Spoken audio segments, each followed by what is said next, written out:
jungle music. They cooked for us, and we had land. We let them live on our land and stuff. We would give them little shacks. It was a great time. The weekends on our plantation were amazing.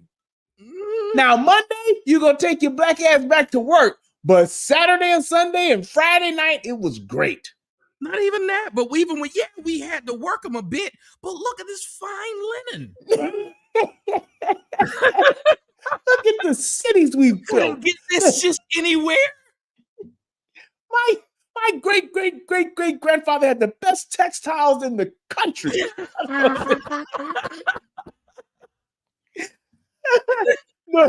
The rubber at Firestone was unmatched when it was due to our slaves. They were able to take and process that rubber like you've never seen. And you can see them white men really crying too. They surprised that these blacks are trying to change the way things are. Your grandmother had a whale of a time when I used to go down there and skeet in her face. She was friends. There were so many of our slaves that didn't want to leave when slavery was over. I mean, what were we to do? We didn't want to get rid of. We didn't want them to go, and they didn't want to go. So we kept them. Some of them we just didn't even tell them. Then they came around with this Juneteenth crap, and that's when they finally got the hint, I guess. But they loved being there with us, and we loved them. What the man say on JFK? Got niggas out there wanting their rights, begging for fucking equality and shit. Back before then, the niggers knew their place and they were happy. They knew their place and they were happy being in that place. They were happy. I don't know what this world is coming to, man. God damn it. Stirred up a whole hornet's nest. Yeah. You goddamn Northerners come down here and get our niggas all riled up. Got them all riled up for nothing. I mean, I tell you what. Boy, I tell you. That's the black folks' logic. That's what they didn't get when I was telling them, to Kevin Bacon. But that's what they didn't get when I was trying to tell them, you can't greet me with violence because you don't like what I said. And then get mad when I respond and say, I hope these white cops keep doing this to you. First off, you're alive. He ain't did shit to you. Second off, I ain't no white cop. What the fuck are we arguing about right now? Right. It should be a battle between white cops and niggas they shooting. And my thing was this. You mean to tell me that you've never wanted something bad to happen to some niggas? Niggas that broke into my house, broke into my daddy's house on Christmas Eve. I wanted every last one of them niggas dead. Y'all niggas fucked up my holiday. Fuck you talking about? Fucked up my Christmas. Yup. Kill them niggas. It's like, come on, man. Niggas jumped on me when I was in high school on 103rd and Homestead. I was ready to go shoot them niggas. What are y'all talking about? If some niggas I don't know, or some niggas I knew, sent some niggas to my grandmama house, I want every last one of them niggas dead. I'm sorry. And if a nigga sitting here on the internet or anywhere talking about, nah, man, you can't do that, man. You hate y'all. You full of shit. Nigga, ain't no way you would let anybody, let alone another nigga, do some shit like that to your people and you good with it. Turn the other cheek. Man, please. And these are the same people who then turn around and say, the white man's supposed to be nice to him, who's supposed to be the most evilest man on earth, and they expect him to be a devil. They refer to him as the devil. He's supposed to be nice to him, but you are supposed to be able to do the most evil shit to me. And I can't even say, like, I can't even be R. Kelly and just say, I wish. Do it.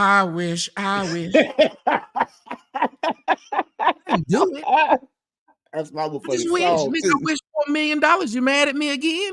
You mad at me for that? Man, I don't understand it. I don't understand how we have this thing to where we are so pro-black, we are so pro each other, but we sit and we watch us destroy us every day. Every single day. Like the dude that tried to make it seem like, man, it's good to go on in the hood, man. This is just a social media psyop. Bullshit. The shit that goes on in the hood, nigga, I see it. I don't give a fuck about that. I'm in the community, nigga. I've been in the community.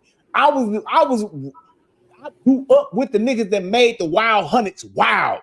So you ain't about to tell me no shit to where that's some trope that the media is putting out. No, nigga. Dumb niggas is wilding the fuck out every fucking day. Period. The news is a trope. Yes. Some damn Jews is making the news. This. I walk out the street. You see it happening. Like I said, I went to take my daughter to go get something to eat. When she was small, she was like 6. The nigga tried to fight me in front of my daughter because he watched my YouTube channel. I didn't know who he was. But that don't happen. That don't really happen. Man, please. Well, y'all got some nigga in y'all family that's been shot by some nigga. Yes. Hell, some of y'all got uncles that you can't even have in the same goddamn house. Because them niggas are destined to go at it. It's a fight that's going to break out. Yes. We know the family reunion every year is going to be some motherfuckers fight. We know it's some kids going to get their ass touched by some old nigga in the family. Yes. We know some old bitch out there passing around her stinking beef curtains to the young boys. Yep. So much so that we think it's normal. So much so that we get together and the comedian tells the joke and everybody in the audience says, yep, that happened to me too. Yep. And yet this fool said it was a psyop. Bullshit. Blacks is just living in harmony. Like the black and white keys on a piano. That statement alone is laughable. You know damn well that that's just not true. Black folks living in harmony. Man, get the fuck out of here. Right. Unless that is an area of town, south side of Atlanta. You ever been to Harmony? It's black folks living. It's some black folks living in Harmony. Harmony, Georgia, right there. Right off 75, nigga. Right off 75. Blacks living in Harmony. Yeah, in Harmony, Georgia. That's the only way you say some truth to that. Oh, man. Yeah.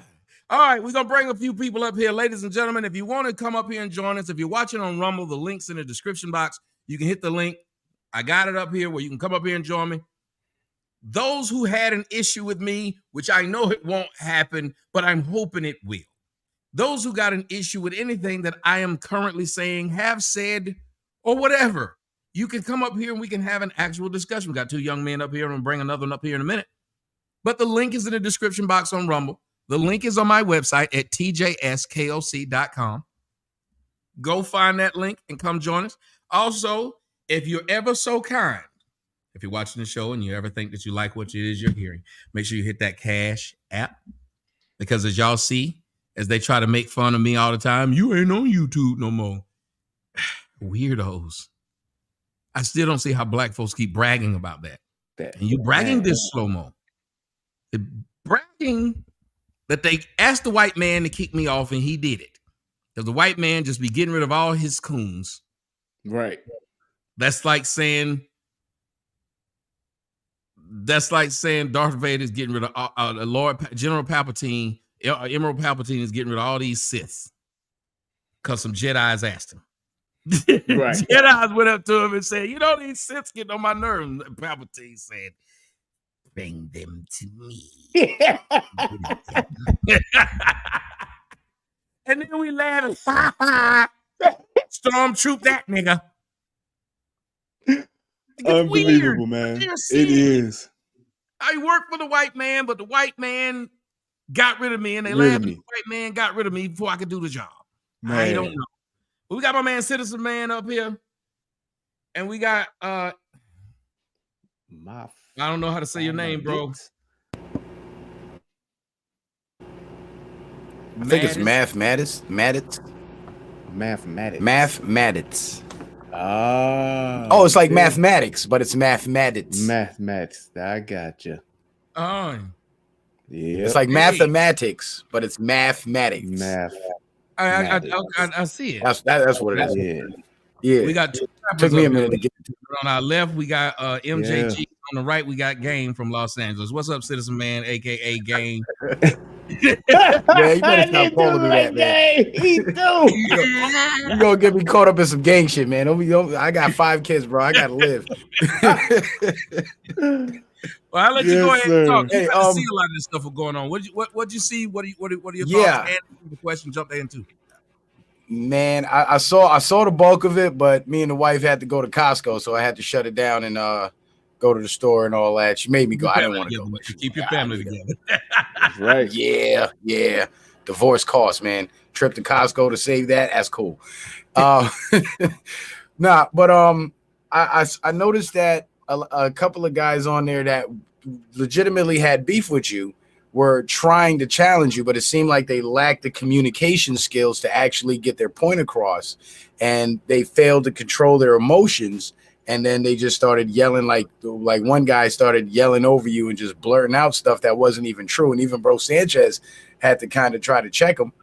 And, a couple of them actually showed him respect. One guy in particular didn't, and he actually got booted from the panel. But I do have a burning question that a lot of people in Brother Sanchez's chat was asking you. So since I'm here, I figured I might as well throw it at you. What are your thoughts on the flat earth theory? Because I noticed you showed a Eric Dubé documentary some years back on your channel, and I wanted to know what your personal opinion was on that subject. No, people don't remember. I actually started a flat earth university channel. Did. I was like, them niggas had me. They sent me some videos. They had me. They had my ass out there looking around and questioning all kinds of shit. I was dropping apples out of a tree. I was like, this ain't no fucking gravity. We going up. How you had me? I never agreed with him on this one. But if you think about it, even the scientists acknowledge that not only they will say, well, yeah, we are going, we are revolving around the sun. We revolve around and we rotate on. Okay. Yeah, I remember, right? So even though we revolve around the sun, you know what they then said? But we're flying through the cosmos like this. So even they say we're going up. So is it that strange to believe that we don't have gravity? We're just being forced down because nothing can go up and stay up because we're going to catch it? Well, no, it's not that hard to believe. Is it that hard to believe that it may be we've never gotten outside of this shit? Well, when you hear NASA claim that back when they had aluminum foil, they was able to send that son of a bitch to the moon, but now they can't because they can't get past the Van Allen belt. What? How about this one?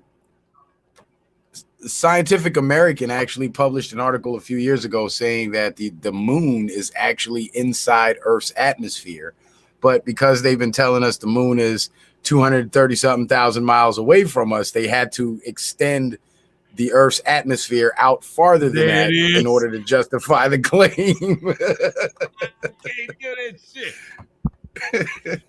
They are never wrong. Right. They're never wrong. And that's what I'm saying. Like, think about how many things that we've been told we were wrong, and then now they're trying to sneak that shit in. Like, we were wrong. Anybody who believed in aliens, they were crazy as shit. Now all of a sudden you got pilots coming out and saying they've seen unidentified shit. Government agencies, they got classified paperwork about that same thing. Yeah.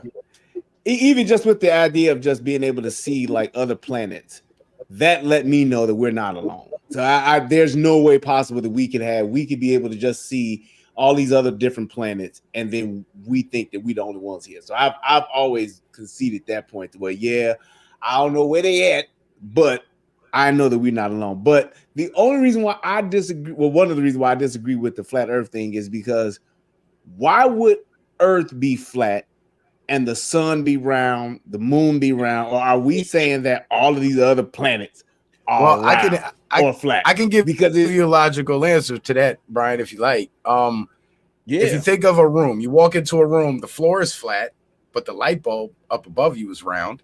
On a pool table, the table is flat, but the balls are round. So just because what you see in the sky might look round doesn't determine what you're standing on the ground. You know what I'm saying? So there's a bit of a logical fallacy in that thought process there. If you're open-minded enough to consider it. So if we're rotating around, I give you 1 second. If we're rotating around and you have things like how like the way that the sun is positioned, how we move around that. So we're going around it, but we're also rotating around it in some shape, form, or fashion too. How could we do that and still be basically like sitting on a saucer or on a plate while doing that part? Okay. Well, we only revolve around the sun. We rotate on our asses. Well, here's the thing. Well, that's based on the assumption that us looking up in the sky and seeing the sun go, across the sky, moving across the sky.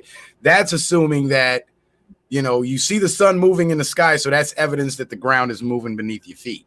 When Occam's razor says that if you look up and you see objects moving in the sky, that just proves the objects in the sky are moving, and it has no bearing on what you're standing on. So we could be on a flat plane with the sun. So you saying that we're not moving above us? You know what I'm saying? So you saying like we're not moving? Then we're just moving up. And NASA, I got you. Yeah, I'm not even saying that, Tommy. I'm not even saying that because NASA published.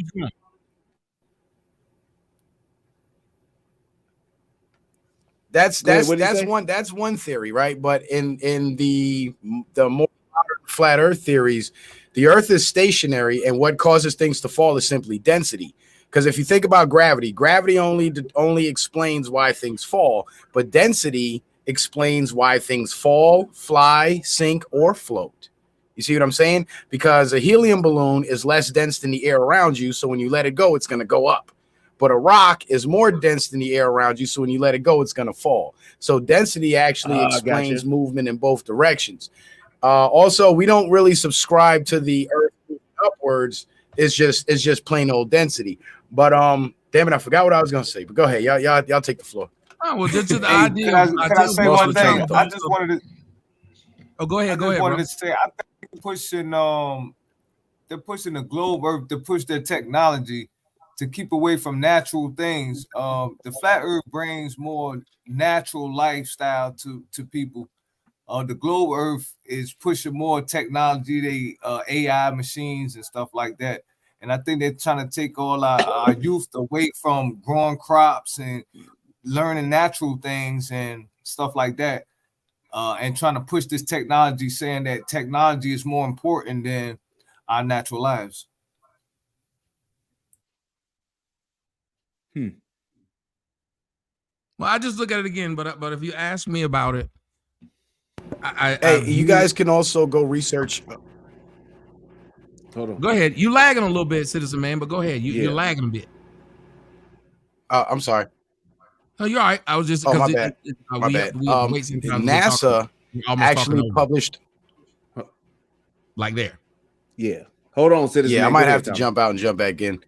But go ahead. I'm gonna let you finish this, and I won't jump in and say anything. Okay. Just you talking, but I won't say anything.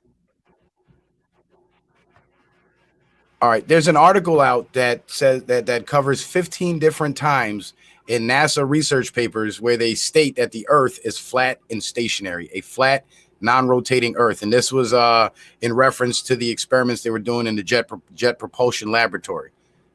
And they kept mentioning the Earth as flat and non-rotating. Just wanted to put that out there. Okay. Hey, Tommy, I'm going to jump out because I'm on my computer. So I'm going to jump out and jump back in from my phone. Oh, no problem. I'll let you right back in as soon as you come back in.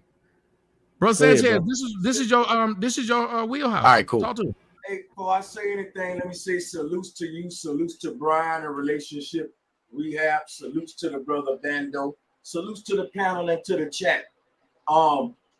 Most questions we get with this is why would they lie? And then Brian asked a common question that we get. Citizens, man, did a good job of answering that. But I would say this.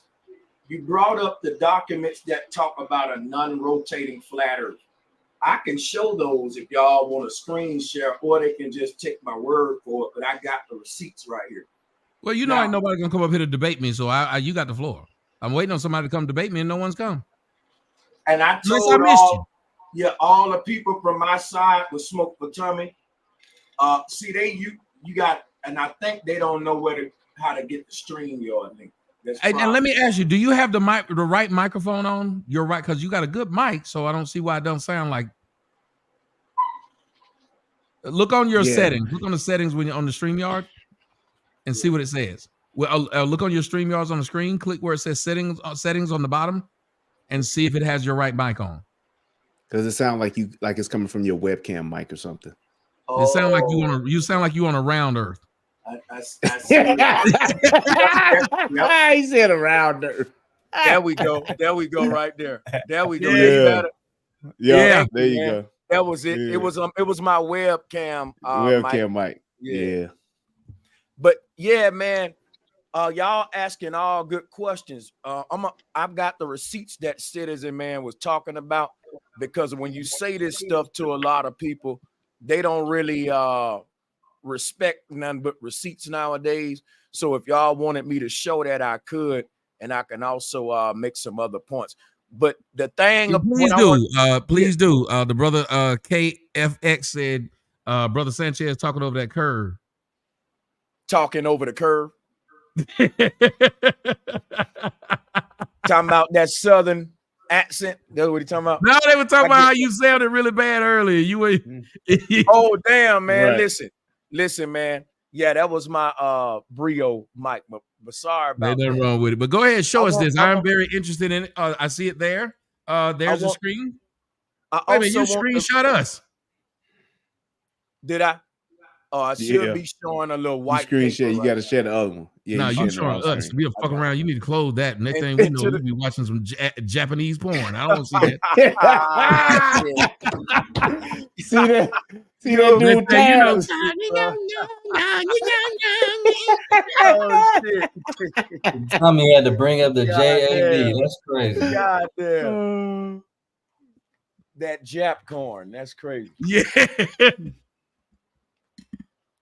There you go. Right now, this is from NASA's website, y'all.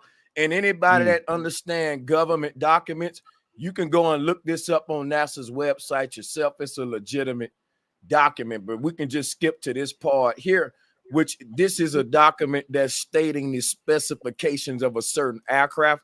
And it say this report documents the derivation and definition of a linear aircraft model for a rigid aircraft of constant mass, flying over a flat, non-rotating Earth.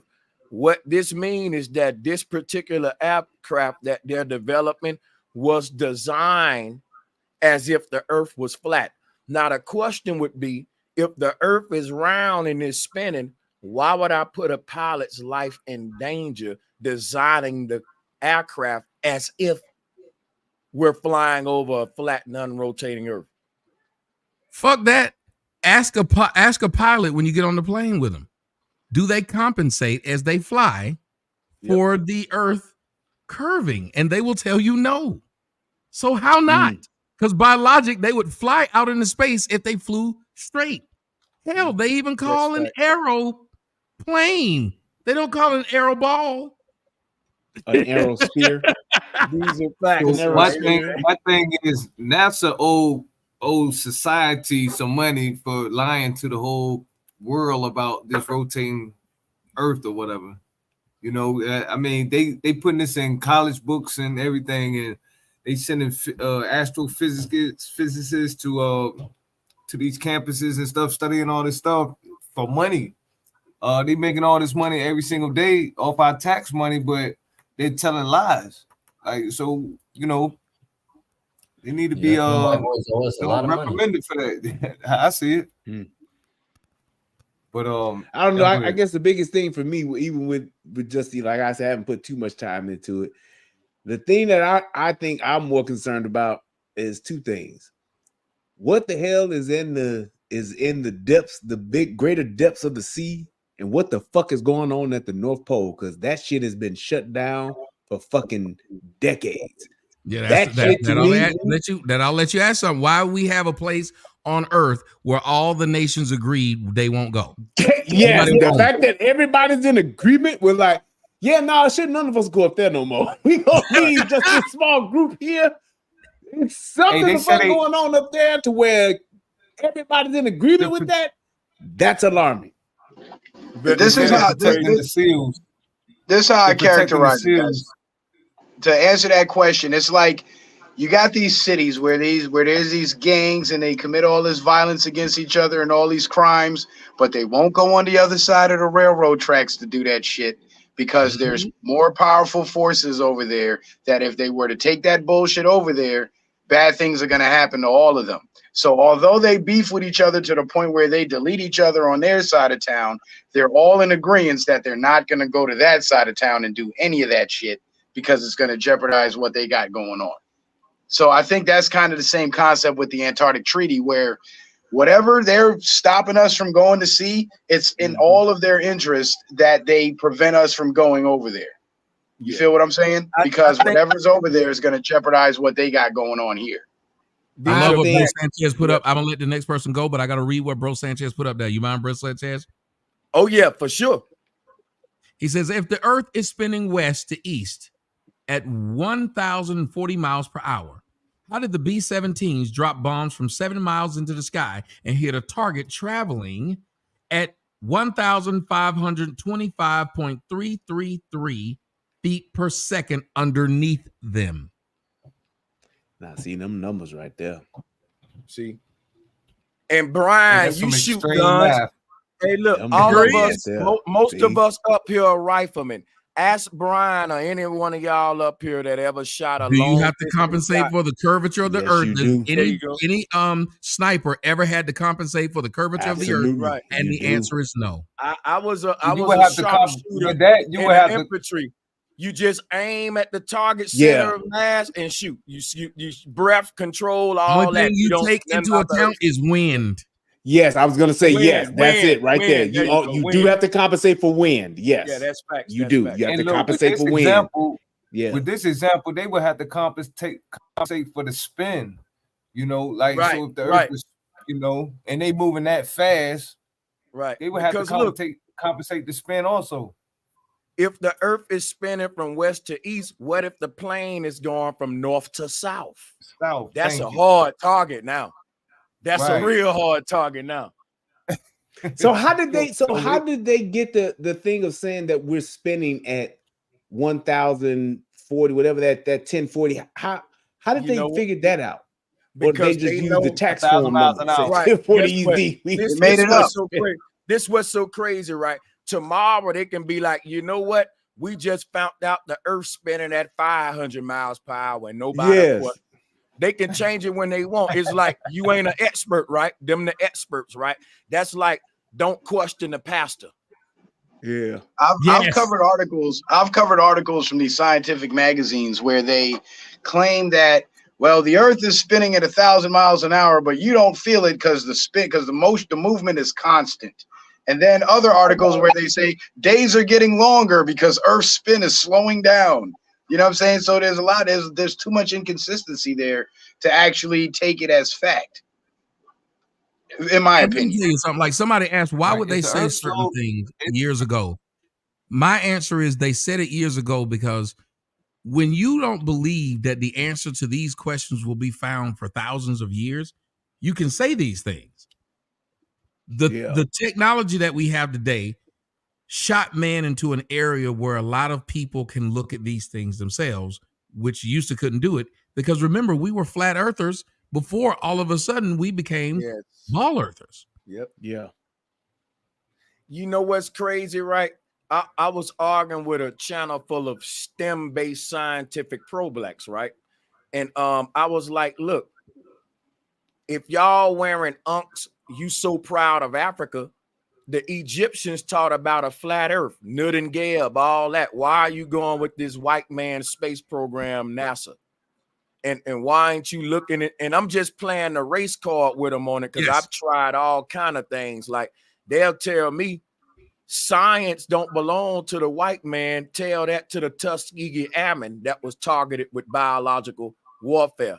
You see what I'm saying? Like that. So I'm saying like science can be used for evil agendas. And one thing I like to point out is that these be the same people that'll say, Tommy, Columbus didn't found America, but they taught you that in school, though. Right. Why you questioning that thing, but you ain't questioning the rest of it? Yeah. I've always said that they pick and choose what they want to question. And I'm not saying you're not supposed to have things you question and some things you're supposed to say, okay, I believe that. Because out of every mouth of someone who can tell you the truth is the same mouth that can tell you a lie. Everybody. Your mama told you the truth. Your mama done told you some lies. I done told you the truth. I done told you some lies. The motherfucker you laying in the bed with has told you some truths and have told you some lies. Every mouth can spit both of them. But we should have some consistent way we're dealing with things, because once you say, as Bro Sanchez said, once you start saying we don't listen to these people because they white, well, why is it that now you listen to these people who are white? Yeah. Right. Yeah.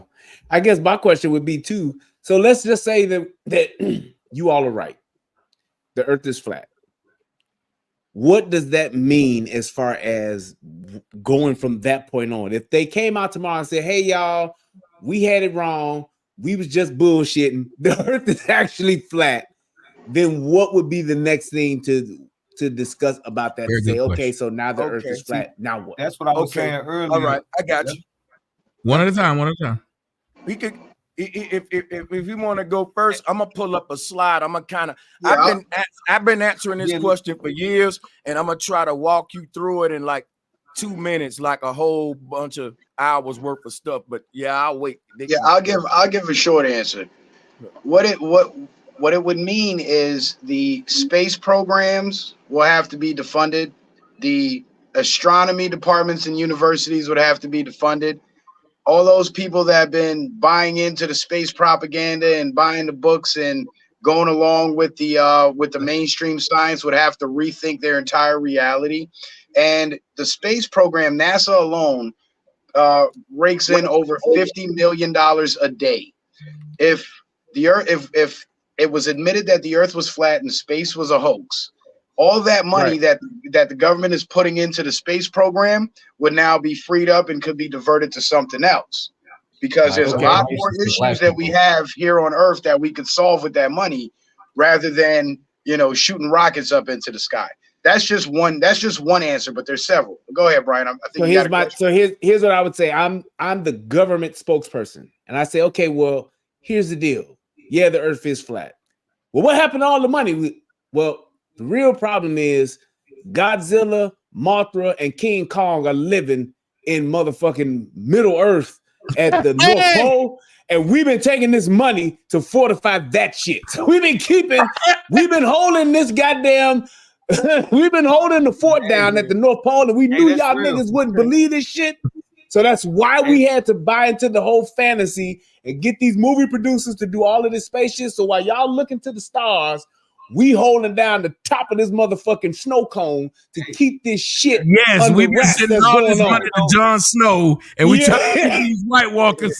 Exactly. The White Walkers and everything have been coming for years, and we have 45 million niggas at the Night's Watch down here at the wall holding the shit. Then what would we say to that? It's like so if it is a hoax, Brian? Just let me back this up. If it is a hoax, it's too much money for them to just be buying cars and houses with. So there's something else that they're doing with this money in order to justify the amount of it. It's true.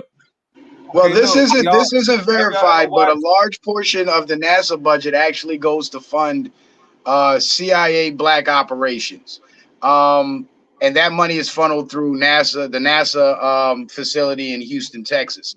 But to answer your question, if they were to come up with another excuse, so to say, for needing that funding, I don't think it'll fly, because at that point they will already have been so discredited that any claims that they make after that would then be questioned immediately, and there will be a lot less people buying into it and willing to continue to fund it. You feel me? So they'll be discredited. We don't question our parents once we find out that Santa Claus wasn't real, and they tell us we was just doing it to make you, like we say, that's a good excuse why you lied. Yes. A lot of times, listen, y'all have been lied by y'all mates, and then we found out the mate was like, well, I didn't tell you this. Like Matt Stafford's wife, she should have said, the reason I didn't say this about what I did with your backup quarterback was because I know you'd have felt. He'd have accepted that.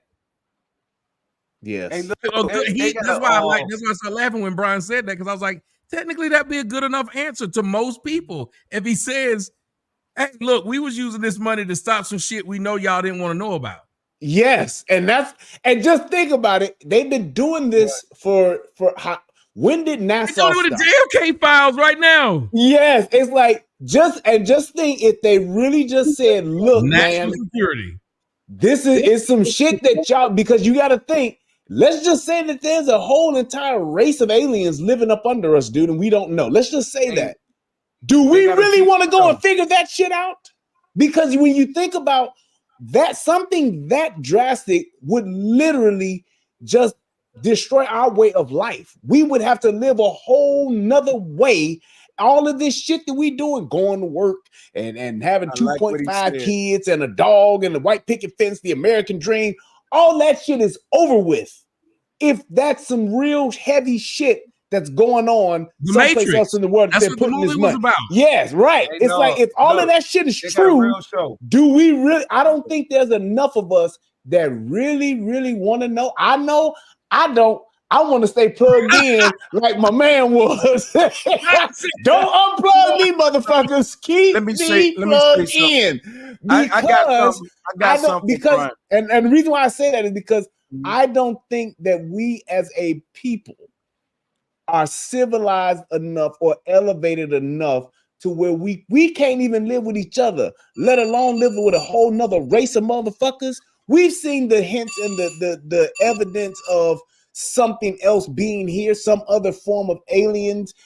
We can't handle that shit. So it's like when you think about it, do we really want to know to the point to where we're willing to give all this shit up and live with another fucking species that could literally possibly dominate us? Do we really want to do that? Hey, I got you, right? Hey, let me say something. One thing, real fast, fam. Oh, for sure. They got a show called Attack on Titans. I'm sorry. I was wondering. I was going to let you speak. I know. I didn't know who you were, but go ahead. I'm sorry. Hey, look, they got a show called Attack on Titans. It's something like that, where the government was hiding the Titans outside the wall. And the government been hiding it, and the people just was trying to get outside the walls the whole time. And you know, it's like an anime. But y'all watch that joint, man. And that eventually the Titans end up getting inside the wall and killing all the people, eating them and shit like that. But spoiler alert. Yeah, it's the same thing he's saying right there. But I gotta go, y'all. Good luck. Hey, much love. Hey, here's a theory, right? Here's a theory. Why people say, why don't they want us to know the shape of the earth? Brian brought up a good point. What if what they're hiding is to our best benefit? Now, let me say this. I know that Brian and Tommy are political brothers, like my brother Citizen Man. They talk about things about the misuse of government funds, misappropriation of the people's tax dollars. These are things that political people contemplate about. Now, here's a theory, right? What if all of the things we complain about, inflation, the price of products and all that, if these things are driven by the main two driving factors of cost is energy costs and propulsion prices, like gas. When you pay for some in the store, you paying for how much it costs to produce that thing. Just hear me out for 1 minute, right? What if we found out that the people in power literally get their power because knowledge is power, and they understand the secrets of harnessing energy, because Earth is a huge Tesla coil. Now, hear me out. This don't sound that far-fetched, right? This don't sound that far-fetched, right? Because if you look at the collage that I'm showing, this will explain the real shape of what energy would look like if it was released during a Big Bang. That's why I made this collage. But in the bottom left corner are ancient conceptions of the universe. Like you said, Tommy, we didn't always think the earth was a ball. This right here is a Tesla coil, what I'm showing. Here is another collage of the Big Bang. Look at it. When energy releases itself, it makes the shape of flat earth. And life is about the release of energy. In other words, life is an explosion from a seed to a tree and all of that. So this was the secrets that Tesla knew, the Egyptians knew, and this is why the ancestors were so wise. My thing is, if the people in power want to maintain power, They literally want us to understand the secrets of how to generate power. Not literally, because we think money is power, but literally, if they need printers to make money, then electricity is power. If the printers go out, you can't print money. The people who make money don't need money. They need printers so they can print it for you. So power is power, money is money. And what I'm saying is, I would hide the shape of the earth too if I didn't want everybody to know the secrets of how to empower themselves. Literally, like Tesla. These are the same people that hid Tesla's patents. Of course, they won't want us to know the shape of the earth, because that is literally, if earth is generating energy, that means earth is a big energy generator or a machine, or energy machine. That's technology. Yeah, I agree. But I guess to my question, to what I'm saying, like, just like how we know that today, right now, there are multiple ways that you, by yourself, you can harness energy, right? You can put coils in the ground, you can use solar panels, you can harness your own energy. How many of us actually will do that? And that's what I'm saying as far as what we're talking about. Yeah. Whatever's there, whatever secrets they have, I got you. do you all think that we as a people, the greater populace of the world, do y'all really think that whatever the fuck they hiding up there, do y'all really think that we are ready to take that on and to deal with it to where we could still have civilization the way that we know it? It'll be better. Or it'll be or better, it would be, or it would be better. And the only thing that I'm questioning that is to look at how we are today as a society, and where would it go if something like energy was just everly abundant. I'm gonna show you where to go. In the 1600s, right? People had electric cars that you crank with your hand, and then nobody had to pay for gas. The first car was an electric car. That was the Model T. It wasn't gas driven. We had electric cars a long time ago. You know, right there. That's why the cost of things. Oh, wait, in the 1600s? In this, I can pull it up for you right now. You know, Model T was at the beginning of the 19. I mean, no. The Model T was later, but what I'm saying was Henry Ford didn't make the first car. There were cars in the 1600s before him that was electric. They don't teach us that. I ain't never seen it, but I'm just okay. But you got to tell me about this. Yeah, I don't get even that in itself. Okay, let's say just like now, and I've heard about this. I've actually seen it about maybe 30 years ago. A car can be made to run on water. Right. So why are we paying for gas? Hold on. The small hats. So let's just say that they did that. What would happen to the auto industry, the people that benefit from the auto industry, the jobs that are related? You're talking about a multi-trillion-dollar business. What the impact of that would be on society? What would happen from that point on? That's what I'm asking. That's what I want to answer you. What that would be is this right here. Inflation would cease to exist, because right now, the big argument right now in government is sustainable energy. We trying to create. It does say it. Hold on, let me see. It says the history of cars is more complicated than you think, and the timeline stretches back to the late 1600s. Thank you, Tommy. Hey, but you know what? They don't teach that. See, there was a whole aviation industry before the Wright brothers. People was getting around in blimps. All of those little antennas you see on them big skyscrapers, them was docking blimps. It was a safe, efficient way to travel. It was cheap, but it just took time, and it was a very like fine dining wine experience. They call them airships. It's a whole history of aviation and cars that they wrote out because they wanted to pay people, charge for gas. There was a whole petroleum industry with oil and all that they got rid of Tesla for this. They confiscated his work and all that because Tesla was saying people shouldn't pay for energy. It's free. And that right there, we will have governments without inflation. Poverty would go away. The reason there's poor people and rich people is because the cost of products based upon energy costs, electricity, and all that. That's literally the root of everything, the energy grid, which is why sustainability is a big topic. And Tesla knew how to solve that, but they weren't ready for it. Too much so money. What would happen? That's what I'm asking you is today. If they said, if we literally took poverty, would go away. And what I'm asking you is, how would poverty go away if we literally took away a multi-trillion-dollar business that's a part of the economy? You say poverty would go away. I'm saying how? Because energy and stuff is free. We get cars now that run on water. Title of this show because ain't nobody up here to debate me. I'm gonna change the title of this show because we're having a good conversation. Y'all keep going. I'm about to change. Shout out to Brian. Brian, I want to answer you real quick. Let me answer because that's what I want to get to is to say what happens that day. How does that happen? You see how respectful he been with his questions, bro Sanchez. Not like these exactly, man. And let me say, Brian, you's a funny nigga too. I be watching your show. You really fucking hilarious. Y'all gotta sub up to this nigga, man. Thank you, brother. I appreciate it. Real talk, though. Hey, but Brian, you asking some very intelligent questions. I love them. And the thing that I want to say is this. Just think about this for a minute, right? What if, right, I told people I got to charge you more for this product because it costs so much gas to get it to you and so much electricity to make it, right?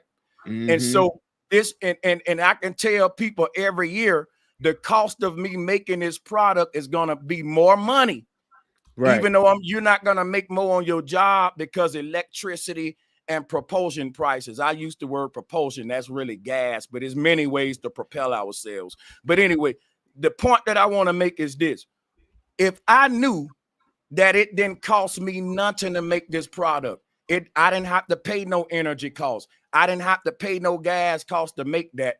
Do you think I would be honest enough to tell you, hey, my brother, that ain't cost me nothing to make, so don't pay me that much for it. Just give me this much, right? The people in power are able to inflate the prices of everything. Shrinkflation, inflation, both of these are real. And you don't get a raise on your job because the excuse is energy ain't free. But what if we found out y'all been lying and energy was free the whole time? That it costs you nothing to generate energy. Right. Are you referring to zero-point energy? That would really, that was Tesla's ideology, what I just gave you. And they really silenced him because the people in power, when they were saying, listen, we like the idea that you can generate free energy, but we don't want it free for everybody. We want it free for us to generate, and we gonna make them niggas pay electric bills. Like, ain't nobody got that much integrity to, like, I don't even think I would have that much integrity, but it is fucked up. It take a good person to say, you know what? This shit was free, man. I ain't gonna charge you that much for it. But that's literally what the foundation of the whole argument. I can obviously go deeper than that, but that's the thing about poverty, the generational wealth gap and all that. It's deeper than the white man did it. It's a whole motherfucking worldwide scheme of a whole bunch of nations of many colors with space programs who silenced Tesla. And if you really want to go deep, like, I don't want to, go too deep, but Adolf Hitler, Nazi Germany, would have ruled the world with the technology they had. And what he had was the same technology that Tesla had. Facts, what Hitler had. And that's why they didn't like him, because Hitler was talking about some of the same concepts Tesla was talking. They weren't ready for that, man. They were selling gas. Hitler brought over their scientists, or Hitler's scientists came over to the United States so that we could actually have that technology in a project known as Operation Paperclip. Paperclip. There you go. In that regards, that's where we got some of our rockets. That's where, as you guys know, with the Manhattan Project, we built a certain nuclear device that was used in Nagasaki and in Hiroshima. But at the same time, I'm not sure what would happen with zero-point energy if the Earth were flat. I'm still trying to figure out how centripetal force wouldn't throw me off the planet if I were on a disc. I'm confused. Okay, let me. Y'all mind if I answer real quick? Okay, so I'm just saying they're asking good questions. I'm just so proud of my people. Listen how respectful the dialogue is. They question you like you asked them to question me on your show, but look at how they talking. I must admit that your people are a seasoned group of OGs that's been around. You've been a very controversial people for a minute, so they used to this. My people are still in a kindergarten phase. A lot of them are handling conflict. Hell, me myself will turn up sometime and get off my square. So opportunities this like is an this NFZ, brother Sanchez. This is an NFZ. You know what that is? Talk to me. It's a nigga free zone. We got. We gotta set them up all over the country. Just NFZs. Just gotta have a bunch of NFZs. Niggas can exist. It's just in these areas. Hey man, well that's good to know. Listen, I'm a hybrid. I'm a nigga and a black man. I'm a hybrid. Yes, I can be them both. That's why we gotta have the space. Yeah, right. Go to the movie theater. You gotta check your guns. Can't bring them guns up in here, man.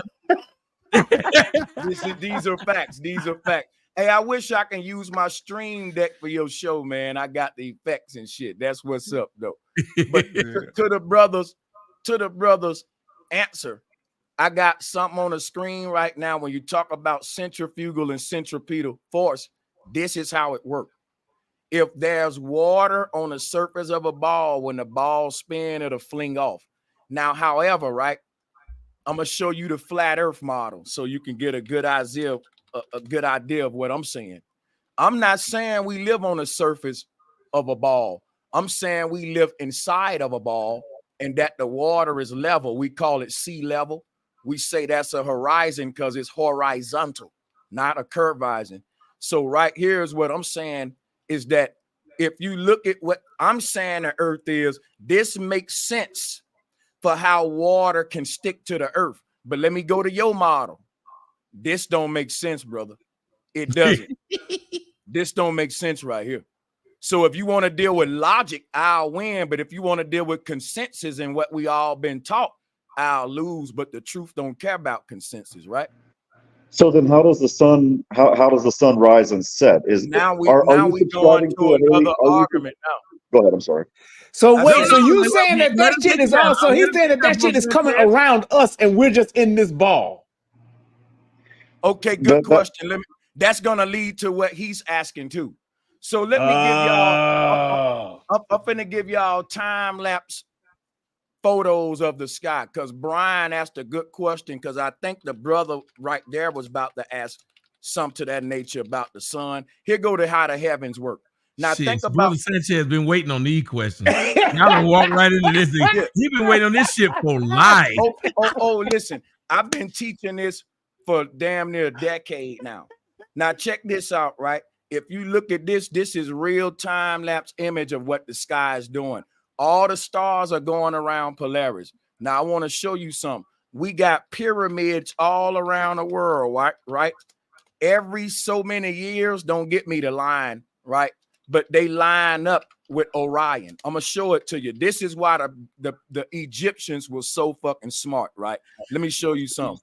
Because these pyramids right here, along with the ones in China and Mexico, every couple of years they line up, and it's been this way for hundreds of thousands of years. That the pyramids in Egypt been lining directly up with Orion, like you see here. Yeah. And the people in power, they say we don't know how they did it. It's such a miracle. But the truth is, it's simple. The earth is flat. The earth ain't moving. The sky is turning. And they knew that Orion would come back around and line up over that. Occam's razor, the path. That's an easy answer.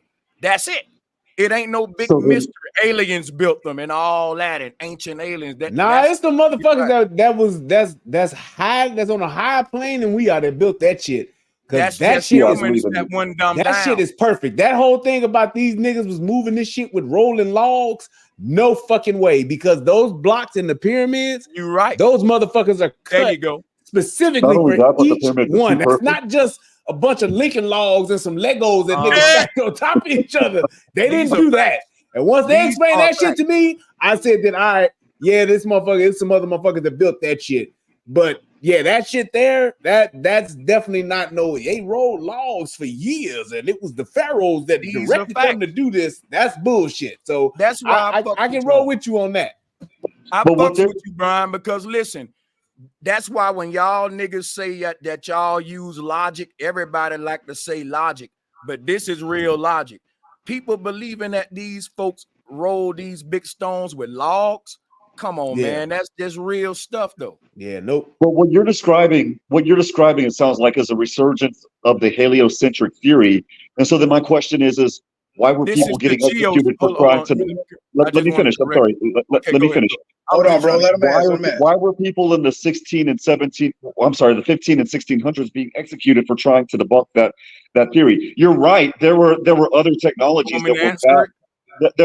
There were other technologies that were back, 500-600 years ago. For example, Leonardo da Vinci drew up the helicopter designs back in the 1400s. So you're right there. But if not you, but if they're so confident in this heliocentric rule model, why execute other people that want to challenge it? I'm confused. Very good question. The thing is this right here. They're not so confident in it. That's the part you're wrong about. For example, right? I say the same thing about Christians. If your God is so smart and so all-knowing, why would he say don't question God? If there are humans with many questions, then they look into therapists and stuff and they can't even question God. The one with all the knowledge, the all-knowing, you can't question them. That's like the scientists. They got all the knowledge, but when I ask you a question, you can't answer about how they lift them pyramids with a log, like what Brian said. The scientists want to censor him because they can't answer that. He using logic, but they told us they lifted them bricks with a log. I got the right to say, you know what, you're an expert, but that don't make no sense. They take Brother Sanchez, perfect example. Fauci had us all under the damn rule of we can't question COVID. Yep. Come on. Damn and come to find out they were lying their ass off. Very true. Man. That is true, and they all need to be charged, especially Fauci, with 2 million counts of first-degree murder. We got all these people wanting to charge Trump, but nobody want to charge Fauci. Yep. Yeah, they need to charge him and Andrew Cuomo as well for putting it well, I won't go there because I don't want your channel to get moved for the 15th time. No, I don't have that problem. You say it, nigga, say it. And the hospital administrators need to be charged too, because they use that lie to stop people's family members from being in the hospital to advocate for their family members that were patients. And every single death that happened during COVID happened in a medical facility because it was a mass murder operation. It's worse. It's worse. Here's what they did in the nursing homes. Tommy, you talked about this. I heard it on other shows during this time. They put COVID positive patients in nursing homes with COVID negative patients. That make sense. Makes none. Yeah, but it's like, but I gotta go back to this point. When we see stuff like that, there was just an overwhelming amount of people that rolled with that shit, and there was a smaller group of people that were not with it. Me being one of them. I didn't go. I'm a fucking pure blood to this day and proud of it. However, when you think about the billions of people that went and took that shot, that's why I asked the question about, are we really ready to know how much shit is under the bed? Do you really want to pull the sheets back and see how bad the bed is shit? I believe we can all smell it. It's like right now, Brian's right. If they came out tomorrow and said, yeah, we killed Kennedy, and what? And what? Like when your parents tell you, yeah, I went in your piggy bank and took the money, and what?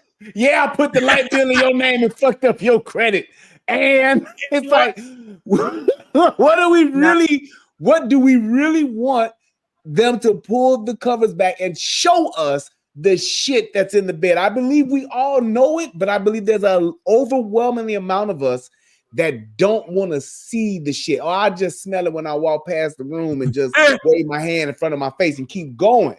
Do we really want to pull that shit back? I know that y'all do, but is society ready for that shit to get pulled back to say, look at this shit in this bed? Right.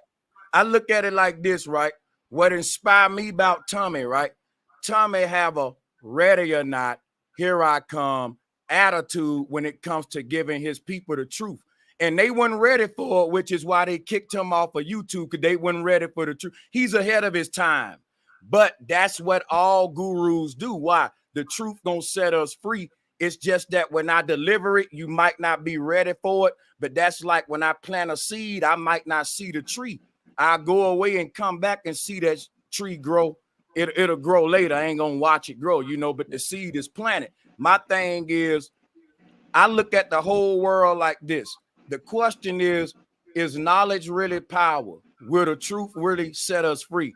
I think it will, but I think the truth gonna hurt like hell first, which is why Tommy got kicked off of YouTube, which is why they censored the flat earth. So I think, Brian, what you saying is you ain't disagreeing that the truth will set us free.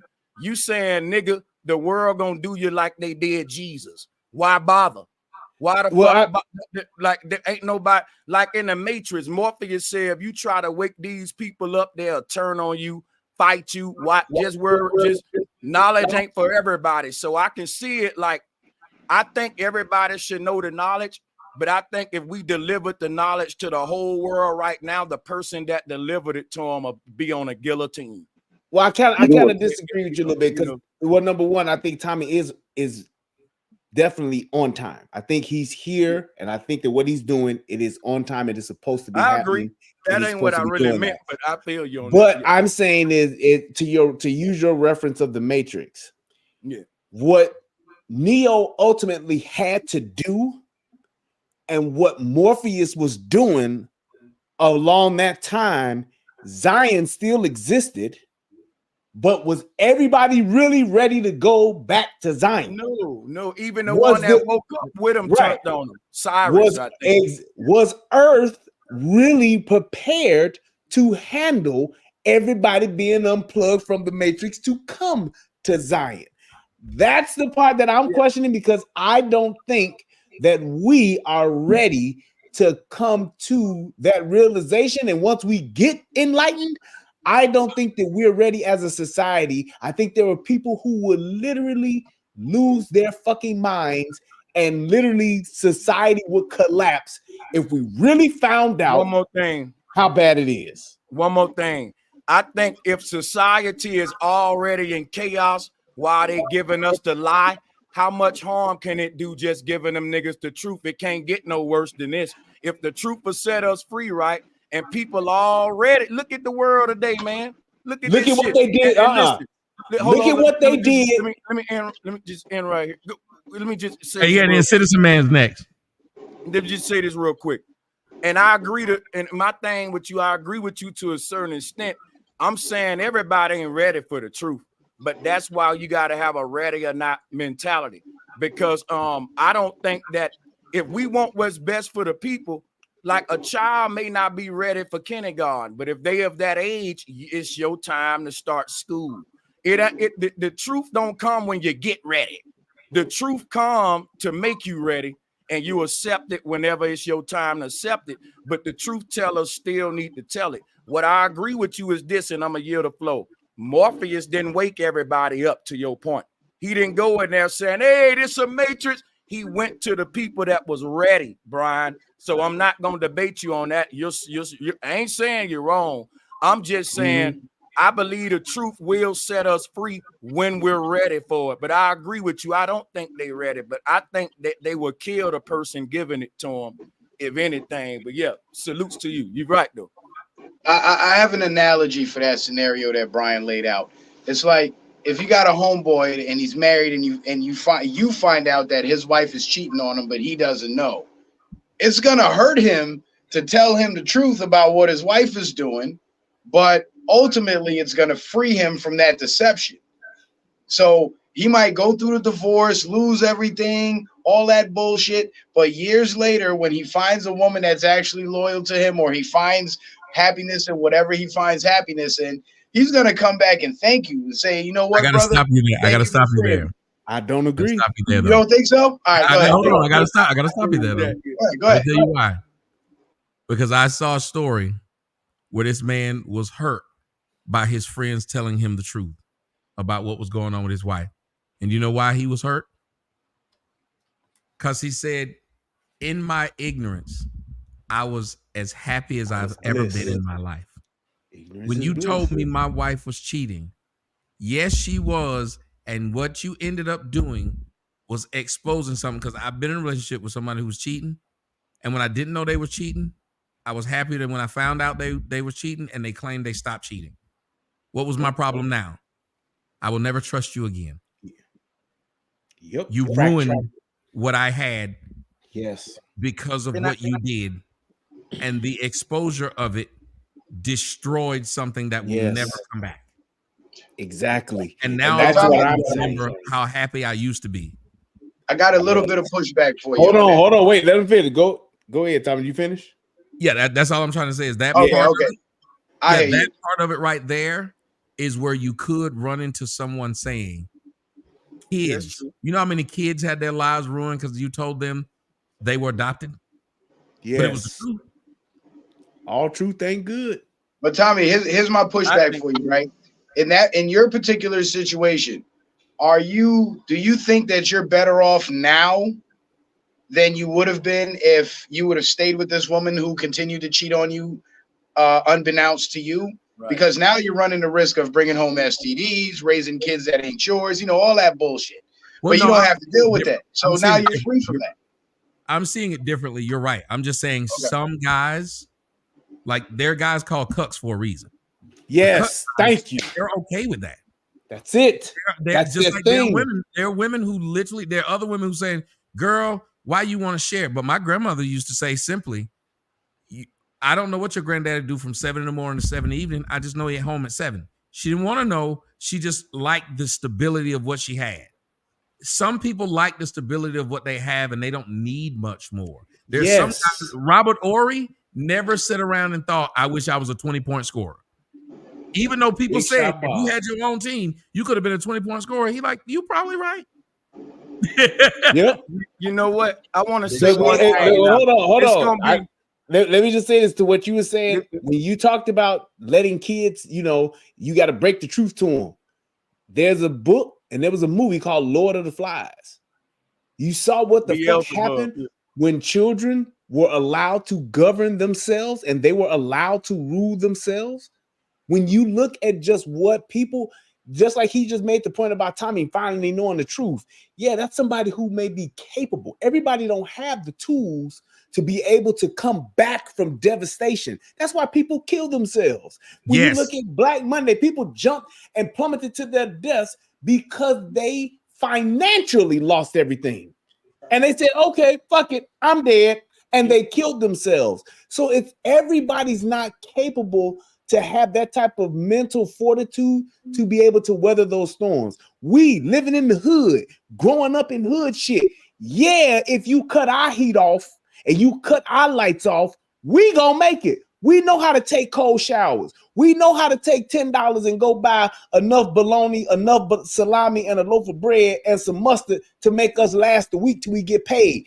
Everybody can't do that. And when you're talking about the greater majority of society, look what happened when COVID hit and they came up with that bullshit ass zone in fucking Seattle. Them niggas was killing each other. There was so much murder, rape, chaos, and it was all going ungoverned when we defunded the police. So when you talk about pulling the rug from up under us and pulling back the covers and the collapse of society, that's some serious shit. And the greater majority of us don't have the tools to be able to cope with the reality and the truth that brings, which is why I asked that question. Those people, and I want to say this, I'm going to pass my man, Bro Sanchez. I'm going to pass to you, bro. I just want to throw this out there. Bro Sanchez, you about as old as me. Skepticism, man. We all about the same age. We remember this show called Fantasy Island. Yeah, not the same age, Tommy. Sorry. I said you about old enough Fantasy to know Island. Fantasy Island, right? Boss the plane boss. Yeah, the plane boss. Well, that guy's name was Herb something. He had a weird name with a V. It was his last name. Well, he knew the bitch that was with him was only with him because he had money. Same thing with little Vern Troyer. Yep. Well, he knew them bitches was only with him because he had money. Well, you exposed the truth when you lost money. Well, her wife divorced him after 3 years, left him, and he went to be with this fat redneck bitch who loved him before he became the plane boss. She loved him before, and she was right there for him after the bitch left him. She was right there. She took him in. He lost his money, and guess what he did? He deleted himself.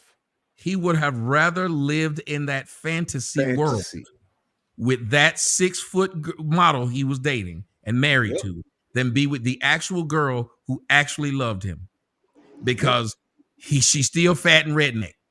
She loved him though. So when you say the person would rather, when you find out the girl's cheating on you, you still had emotions for that person. You still had a comfort level. That was shattered.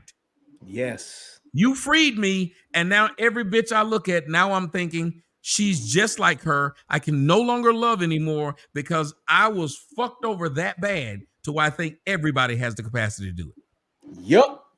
The mind, that mind that you're willing to break, just like that reality comes crashing down like glass. You have to take into account. Hey, Brian, I got that mind is just as fragile, man. You know what this sound like? Go ahead, bro Sanchez.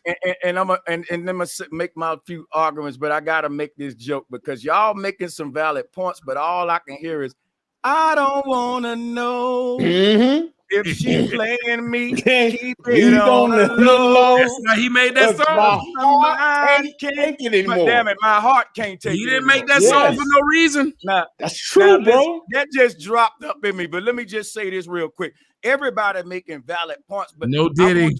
I want you to hear. I want you to hear the logic behind, because I'm giving the logic behind yours, which is very understandable. And I think the logic behind what I'm saying, and I got to look at it 50-50 now, is that we've been taught if your friend is doing something wrong, or you got to break the truth to him, a real friend would tell him the truth. A fake friend will tell them what they want to hear because they know the truth hurt. The thing about the truth, right? The truth hurt when you tell it to people. That's what you saying. That's what the song means. I don't want to know because it's going to hurt me. Now, we would lift weights. It hurt our arms, but it make us stronger. Like Citizen Man said, you're weak if this woman doing something behind your back and your homeboy know, but he won't tell you because he don't want you to experience the hurt. I think you would be even hurt at your homeboy for knowing and not even telling me. So sometimes you tell niggas the truth though, bro Sanchez. They already knew something was up. They just like they didn't want to know they knew something was up. He ain't telling me his girlfriend didn't come home. He'd rather lie.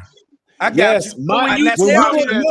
I can tell you flat out, me and my crew, my homies, as men, we were all in the basement of my house talking one night, and we came up to that very subject of saying, hey, man, if we found out that your main bitch, was cheating on you with another nigga. Tell me, please. Would you want? Hold on. We said, would you want to know?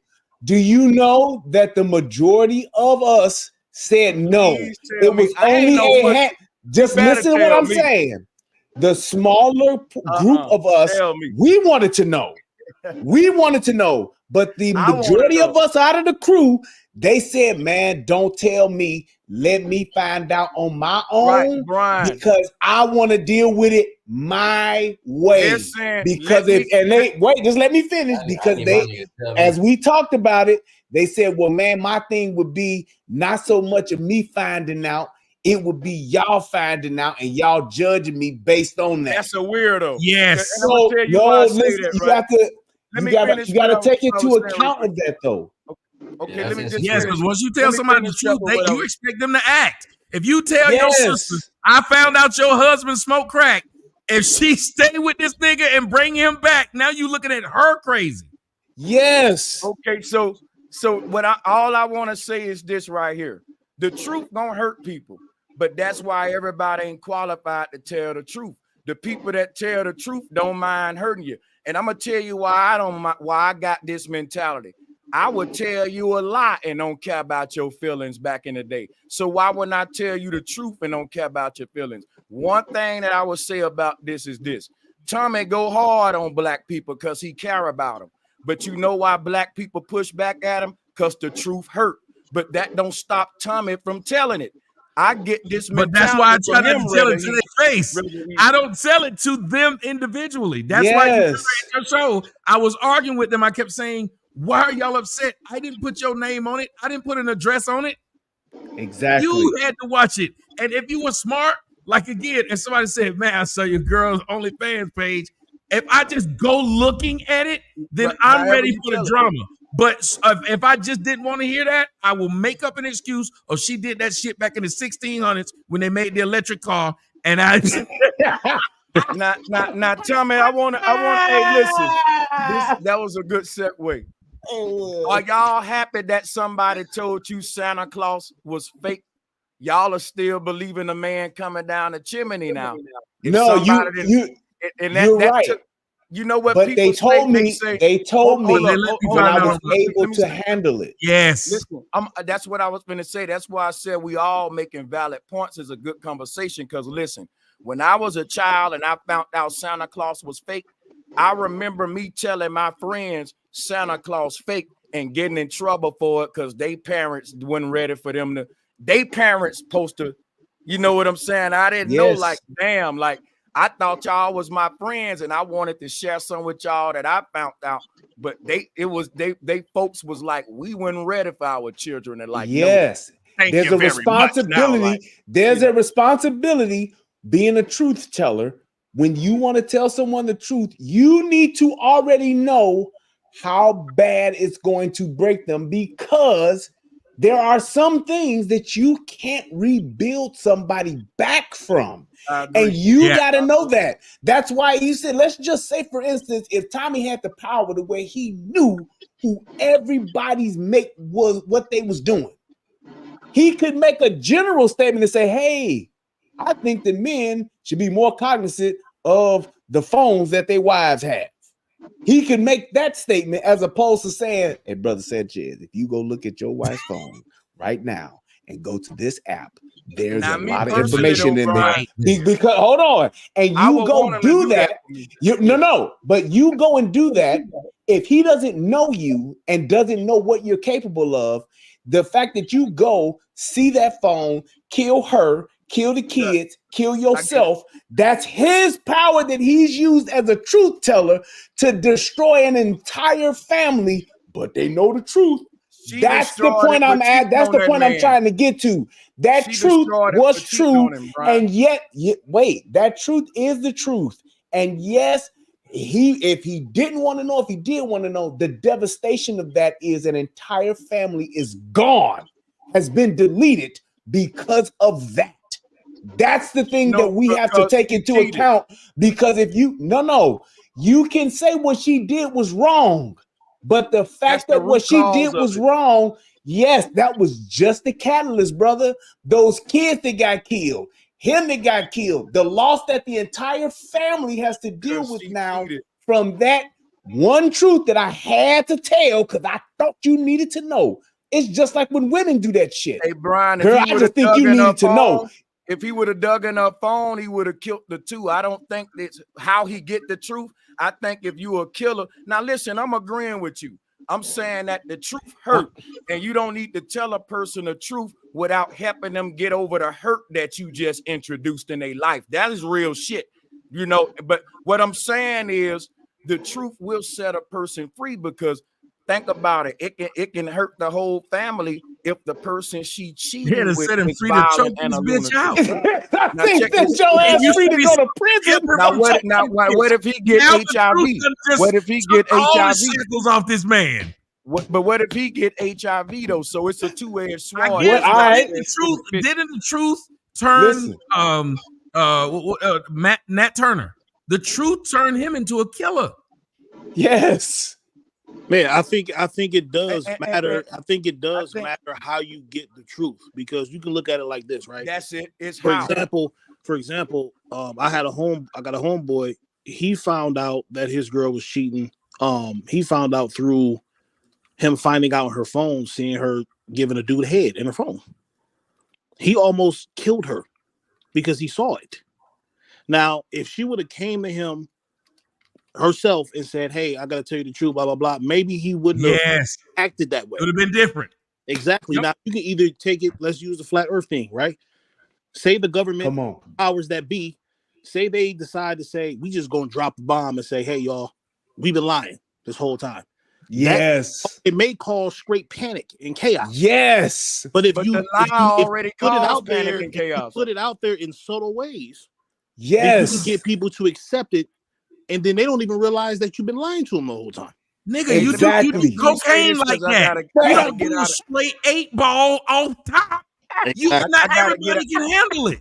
Hey, That's what I'm saying to say this. If you think about it, I gotta get out in comparison to your truth, brother Sanchez, and let's just say you right than a motherfucker, bro.